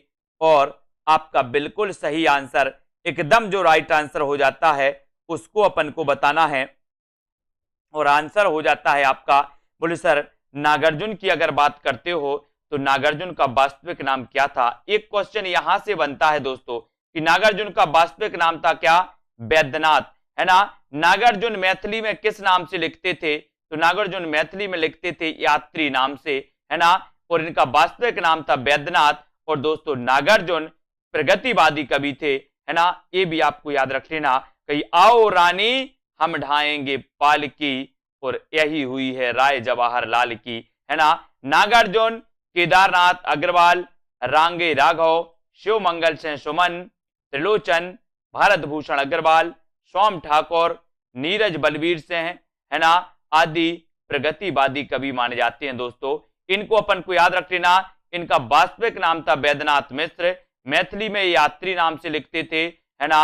और इनकी रचनाएं कविताएं बादल को घिरते देखा, पाषाणी, रविंद्र के प्रति, सिंदूर तिलकित भाल, ये रचनाएं मानी जाती हैं दोस्तों, है ना। इनकी रचनाएं हैं, इनको भी अपन को याद रख लेना। नागार्जुन के बारे में सतरंगे पंखों वाली, युगधारा, तालाब की मछलियां, रतिनाथ की चाची, नई पौध बाबा बटेश्वर नाथ। ये नई पौध रचना पूछी गई है। नई पौध के रचनाकार कौन है? तो बोले सर नागार्जुन। नई पौध के रचनाकार कौन है? नागार्जुन। बाबा बटेश्वर नाथ ये किसकी रचना है? तो ये नागार्जुन की मानी जाती है। अगला क्वेश्चन है, शोषक वर्ग के प्रति घृणा का भाव किस युग की कविता की मुख्य प्रवृत्ति रही है? शोषक वर्ग के प्रति घृणा के भाव ये आपको बताना है दोस्तों, किस वर्ग किस युग की कविता की प्रमुख प्रवृत्ति रही है। प्रश्न क्रमांक है अपना 63। और अपन ने बताया है, क्या बताया दोस्तों, कि शोषक वर्ग के प्रति घृणा का भाव यथार्थता में दोस्तों जिन्होंने रचनाएं की हैं वो कवि कौन थे? बोले सर वो प्रगतिवादी कवि थे। प्रगतिवाद किससे प्रभावित था? तो प्रगतिवाद मार्क्सवाद से प्रभावित था। शोषक वर्ग के प्रति घृणा भाव प्रगतिवाद युग की मुख्य प्रवृत्ति रही, मुख्य विशेषता रही, ये भी आपको याद रख लेना है। और प्रगतिवाद का सैद्धांतिक आधार मार्क्स का द्वंद्वात्मक भौतिकवाद है। राजनीति के क्षेत्र में जो समाजवाद है या साम्यवाद है, साहित्य के क्षेत्र में वही क्या है? प्रगतिवाद है। ये भी आपको याद रख लेना कि दोस्तों राजनीति के क्षेत्र में जो समाजवाद है, साम्यवाद है, साहित्य के क्षेत्र में वही प्रगतिवाद है ना। अगला क्वेश्चन है कि आग और राग का कवि किससे कहा जाता है? ऐसे कौन से साथी हैं जिन्होंने अभी तक दोस्तों self study classes app download नहीं किया? ऐप डाउनलोड कर लें सभी लोग। और आग और राग का कवि आपको बताना है कि दिनकर हैं, निराला हैं, पंत हैं या फिर प्रसाद हैं। आग और राग का कवि, बोले सर आग की बात करते हो तो सूरज आग उगलता है दिन में, सूरज आग उगलता है दिन में। और सबसे ज्यादा अगर किसी से राग है तो बोले सर सूरज से ही है ना, सूरज से है। बोले सूरज ना निकले तो कोई काम नहीं होगा, है ना। और दोस्तों ज्यादा दिन तक जिंदा नहीं रह पाएंगे। और आग और राग का कवि कहा जाता है किसे? दिनकर को। दिनकर को कहा जाता है। दिनकर की रचनाओं की अगर बात की जाए रामधारी सिंह दिनकर की, तो रेणुका इनकी रचना है। हुंकार आपसे पूछा जाएगा हुंकार के रचनाकार कौन है ना। रसवंती किसकी रचना है? सामधैनी और कुरुक्षेत्र किसकी रचना है? परशुराम की प्रतीक्षा लंबी कविता किसकी है? दोस्तों ये रचना किसकी है? रश्मि रति उर्वशी के रचनाकार कौन है? हारे को हरिनाम, है ना, ये रचना किसकी है? तो आपको बताना है कि सर ये रचना है किसकी? दिनकर जी की। दिनकर जी की मानी जाती है। निराला की प्रमुख रचनाओं की बात करें तो अनामिका, अनामिका, परिमल, गीतिका, तुलसीदास, कुकुरमुत्ता और नए पत्ते, ये रचनाएं आपको याद रख लेना है। ठीक है, जयशंकर प्रसाद की रचनाओं की बात करें तो उर्वशी। दोस्तों यहां कंफ्यूज नहीं होना, मैं आपको कई बार बताता हूं कि उर्वशी एक रचना जयशंकर प्रसाद की भी है और उर्वशी एक रचना दिनकर की भी है। इनकी दोस्तों 1909 की रचना मानी जाती है जयशंकर प्रसाद की, जबकि उर्वशी रचना एक दिनकर की है 1961 की। ठीक है, तो ये उर्वशी रचनाओं को अपन याद करेंगे। वन मिलन की रचनाकार जयशंकर प्रसाद हैं, कानन कुसुम की रचनाकार जयशंकर प्रसाद हैं, प्रेम पथक भी जयशंकर प्रसाद की है, चित्राधार और कामायनी भी रचना जयशंकर प्रसाद की मानी जाती है।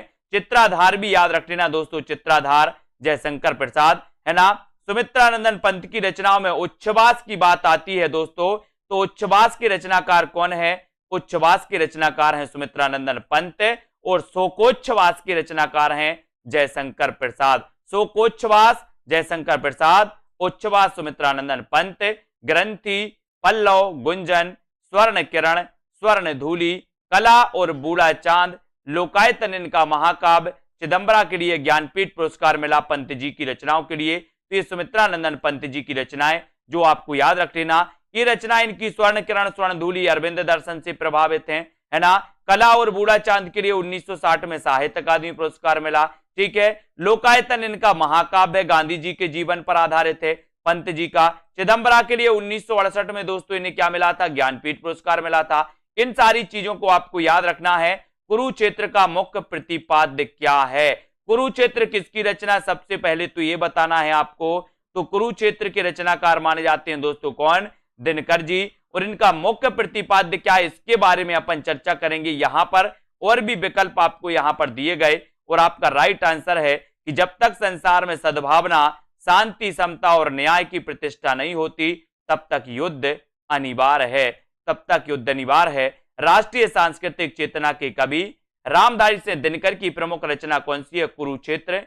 एक प्रबंध काव्य है जिसका मुख्य प्रतिपाद्य है दोस्तों कि जब तक संसार में सद्भावना, शांति, समता और न्याय की प्रतिष्ठा नहीं होती युद्ध अनिवार्य है ना। कुरुक्षेत्र में अगला क्वेश्चन, रामधारी सिंह दिनकर के अनुसार कुरुक्षेत्र में किसका आलंबन लेकर उन्होंने महत्वपूर्ण प्रश्न को कृति में उपस्थित किया है?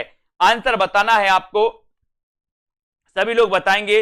यहां पर राइट आंसर क्या हो जाएगा? जिन भी साथियों ने अभी तक लाइक नहीं किया है वो प्लीज एक बार लाइक कर देंगे, है ना। और साथियों रामधारी सिंह दिनकर के बारे में आपको बताना है कि किसका अवलंबन लेकर के दोस्तों इन्होंने बताइए। प्रश्न क्रमांक है आपका 66 और 66 में आपका बिल्कुल सही आंसर आपको बताना है कि महत्वपूर्ण प्रश्न को कृति में उपस्थित किया है तो वो दोस्तों भीष्म और युधिष्ठिर, भीष्म और युधिष्ठिर, ये आपको याद रख लेना है।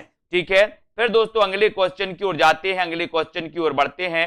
रामधारी सिंह दिनकर ने अपने काव्य कुरुक्षेत्र में भीष्म और युधिष्ठिर का आलंबन यानी कि विषय लेकर उन्होंने महत्वपूर्ण प्रश्न को कृति में उपस्थित किया है। इसको याद रख लेना है। किसने लिखी ये पंक्तियां? ये पंक्तियां आपको बताना है दोस्तों, ये पंक्तियों के रचनाकार कौन है ये आपको बताना है कि ये पंक्तियां हैं अपनी। इस पंक्तियों के रचनाकार कि कुरुक्षेत्र ना तो दर्शन है, ना किसी जानी के प्राण, है ना, मस्तिष्क का चमत्कार है, यानी के, है ना, यह तो अंततः एक साधारण मनुष्य का शंकाकुल हृदय ही है जो मस्तिष्क के स्तर पर चढ़कर बोल रहा है। जल्दी से इसके बारे में आपको बताना है कि ये जो पंक्तियां हैं वो पंक्तियां किसकी हैं, बताइए। ये पंक्तियां बताना, ये पंक्तियां किसकी हैं, इसका राइट आंसर आपको चयन करना है। इस पंक्ति के रचनाकार कौन है? तो यहां पर आपका जो सबसे अच्छा और सही आंसर हो जाएगा, सटीक आंसर हो जाएगा, वो हो जाएगा रामधारी सिंह दिनकर, है ना। डी नंबर आपका सही हो जाएगा। कुरुक्षेत्र के संदर्भ में रामधारी सिंह दिनकर का कथन है कि कुरुक्षेत्र ना तो दर्शन है, ना किसी ज्ञानी के प्रौढ़ मस्तिष्क का चमत्कार है, यह तो अंततः एक साधारण मनुष्य का शंकाकुल हृदय ही है जो मस्तिष्क के स्तर पर चढ़कर बोल रहा है। और ये कथन किसका है आपसे पूछा गया तो आपने बता दिया कि सर ये तो दिनकर जी का है। किसका है? दिनकर जी का। सभी लोग लाइक जरूर कर दें एक बार साथियों, है ना। आत्मा का संग्राम आत्मा से, देह का संग्राम देह से जीता जाता है। रामधारी सिंह दिनकर का यह कथन किस कृति के संदर्भ में कहा गया है? बताइए। आत्मा का संग्राम आत्मा से, देह का संग्राम देह से, रामधारी सिंह दिनकर का यह कथन किस कृति के संदर्भ में कहा गया? प्रश्न क्रमांक 68 का आंसर सभी लोगों को बताना है। उत्तर क्या हो जाएगा? उत्तर बताना है। 68 का आंसर आपको बताना है। आत्मा का संग्राम आत्मा से और देह का संग्राम देह से। फ्री मटेरियल भी ऐप पर बहुत सारा है, फ्री मटेरियल भी है ऐप पर, और दोस्तों पेड क्लासेस का पेड जो कोर्स है वो भी ऐप पर है ना। तो जिनको फ्री पढ़ना वो फ्री भी पढ़ सकते हैं। आत्मा का संग्राम आत्मा से और देह का संग्राम देह से, यानी कि यहां पर आपका कुरुक्षेत्र बिल्कुल सही है। सी नंबर आपका सही हो जाएगा। आत्मा का संग्राम आत्मा से और देह का संग्राम देह से जीता जाता है। यह कथन रामधारी सिंह दिनकर ने अपनी रचना कुरुक्षेत्र में कही है। कुरुक्षेत्र में भीष्म और युधिष्ठिर के माध्यम से धर्म रक्षा हेतु युद्ध की आवश्यकता सिद्ध की गई है। इसको आपको याद रख लेना। अब यहां पर आते हैं दोस्तों, प्रगतिवादी काव्य किस विचारधारा से प्रेरित है? प्रगतिवादी काव्य आपको बताना है कि किस विचारधारा से प्रेरित है। क्वेश्चन कई बार पूछा गया है, कई एग्जामों में पूछा गया है, इसलिए सभी को तैयार रहना है।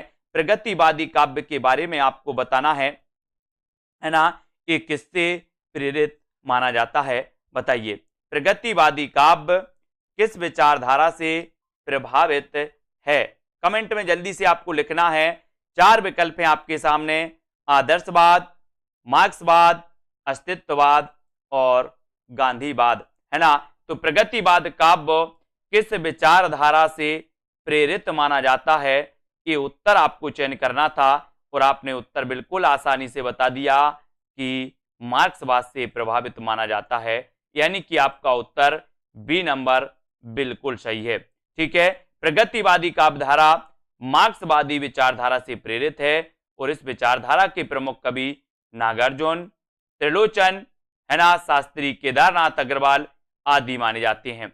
अगला क्वेश्चन है, प्रस्तुत पंक्तियां किस कृति से ली गई हैं? अगला यहां पर पंक्ति आपको दी है कि इस वैयक्तिक भोगवाद से फूटी विष की धारा, तड़प रहा है जिसमें पढ़कर मानव समाज यह सारा। ये बताना है कि दोस्तों ये पंक्ति किसकी है? सरोज स्मृति, राम की शक्ति पूजा, कामायनी या फिर कुरुक्षेत्र। ये पंक्तियां कहां से ली गई हैं? 70 का आंसर आपको चयन करना है। 70 का आंसर आपको बताना है और 70 में आपका उत्तर हो जाएगा, इस वैयक्तिक भोगवाद से फूटी विष की धारा, तड़प रहा है जिसमें पढ़कर मानव समाज यह सारा। उत्तर चला जाता है कुरुक्षेत्र।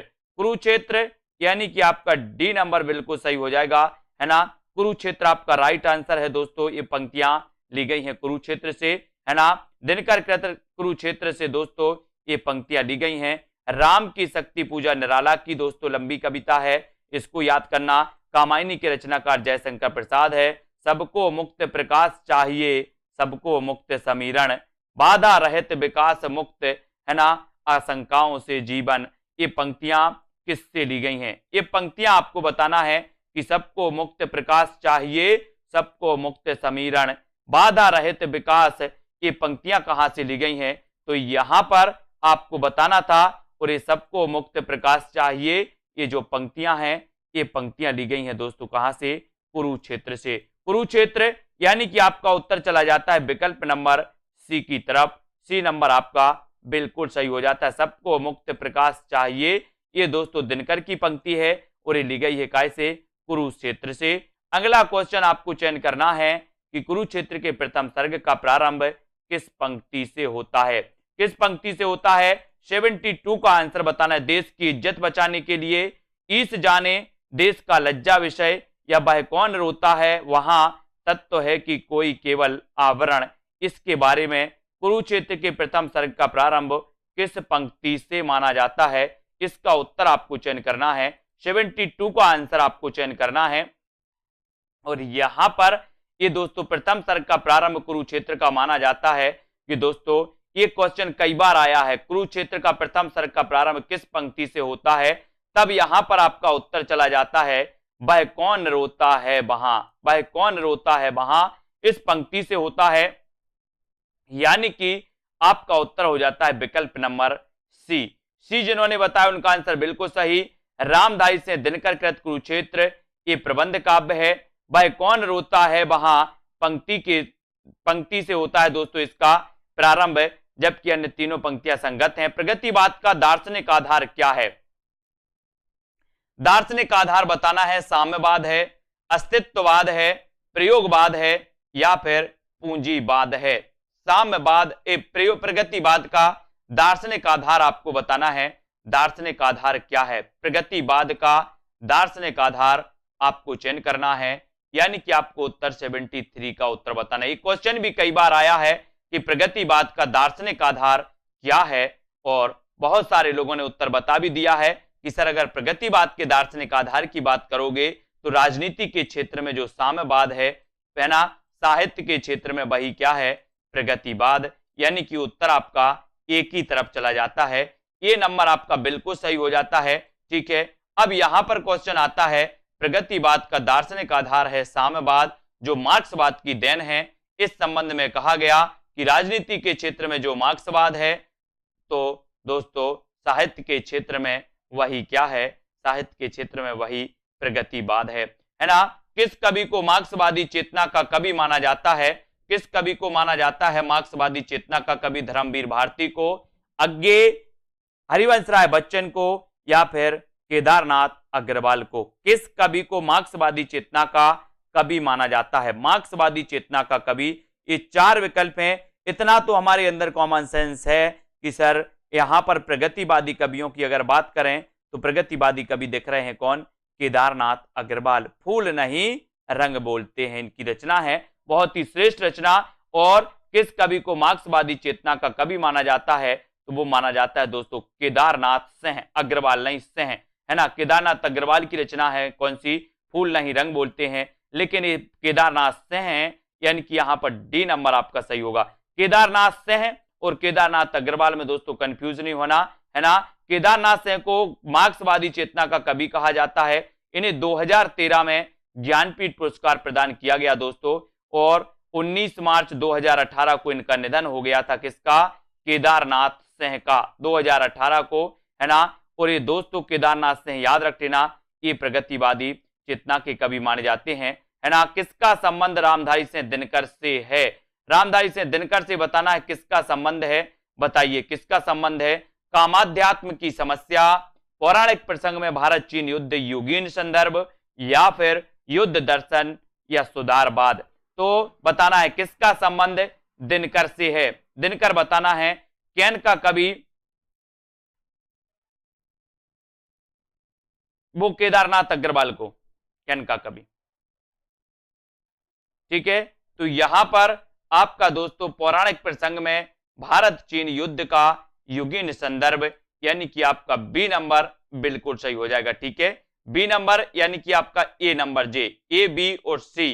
ठीक है, तो कामाध्यात्म की समस्या, पौराणिक प्रसंग में भारत चीन युद्ध का युगीन संदर्भ और युद्ध दर्शन, यानी कि ये तीनों सही हो जाएंगे दोस्तों। दिनकर से संबंधित हैं, सुधारवाद दिनकर से संबंधित नहीं है। तो यहां पर अपन देख लेते हैं कि कामाध्यात्म की समस्या उर्वशी में, पौराणिक प्रसंग में भारत चीन युद्ध का युगीन संदर्भ परशुराम की प्रतीक्षा में, युद्ध दर्शन कुरुक्षेत्र ओंकार और रश्मि रथी में, जबकि सुधारवाद का संबंध दिनकर से नहीं है, दिनकर से नहीं है। 76 का आंसर आपको बताना है कि किस कवि का संबंध प्रगतिवाद से नहीं है। प्रगतिवाद से नहीं है तो किसका संबंध नहीं है, ये आपको बताना है। किसका संबंध नहीं है प्रगतिवाद से?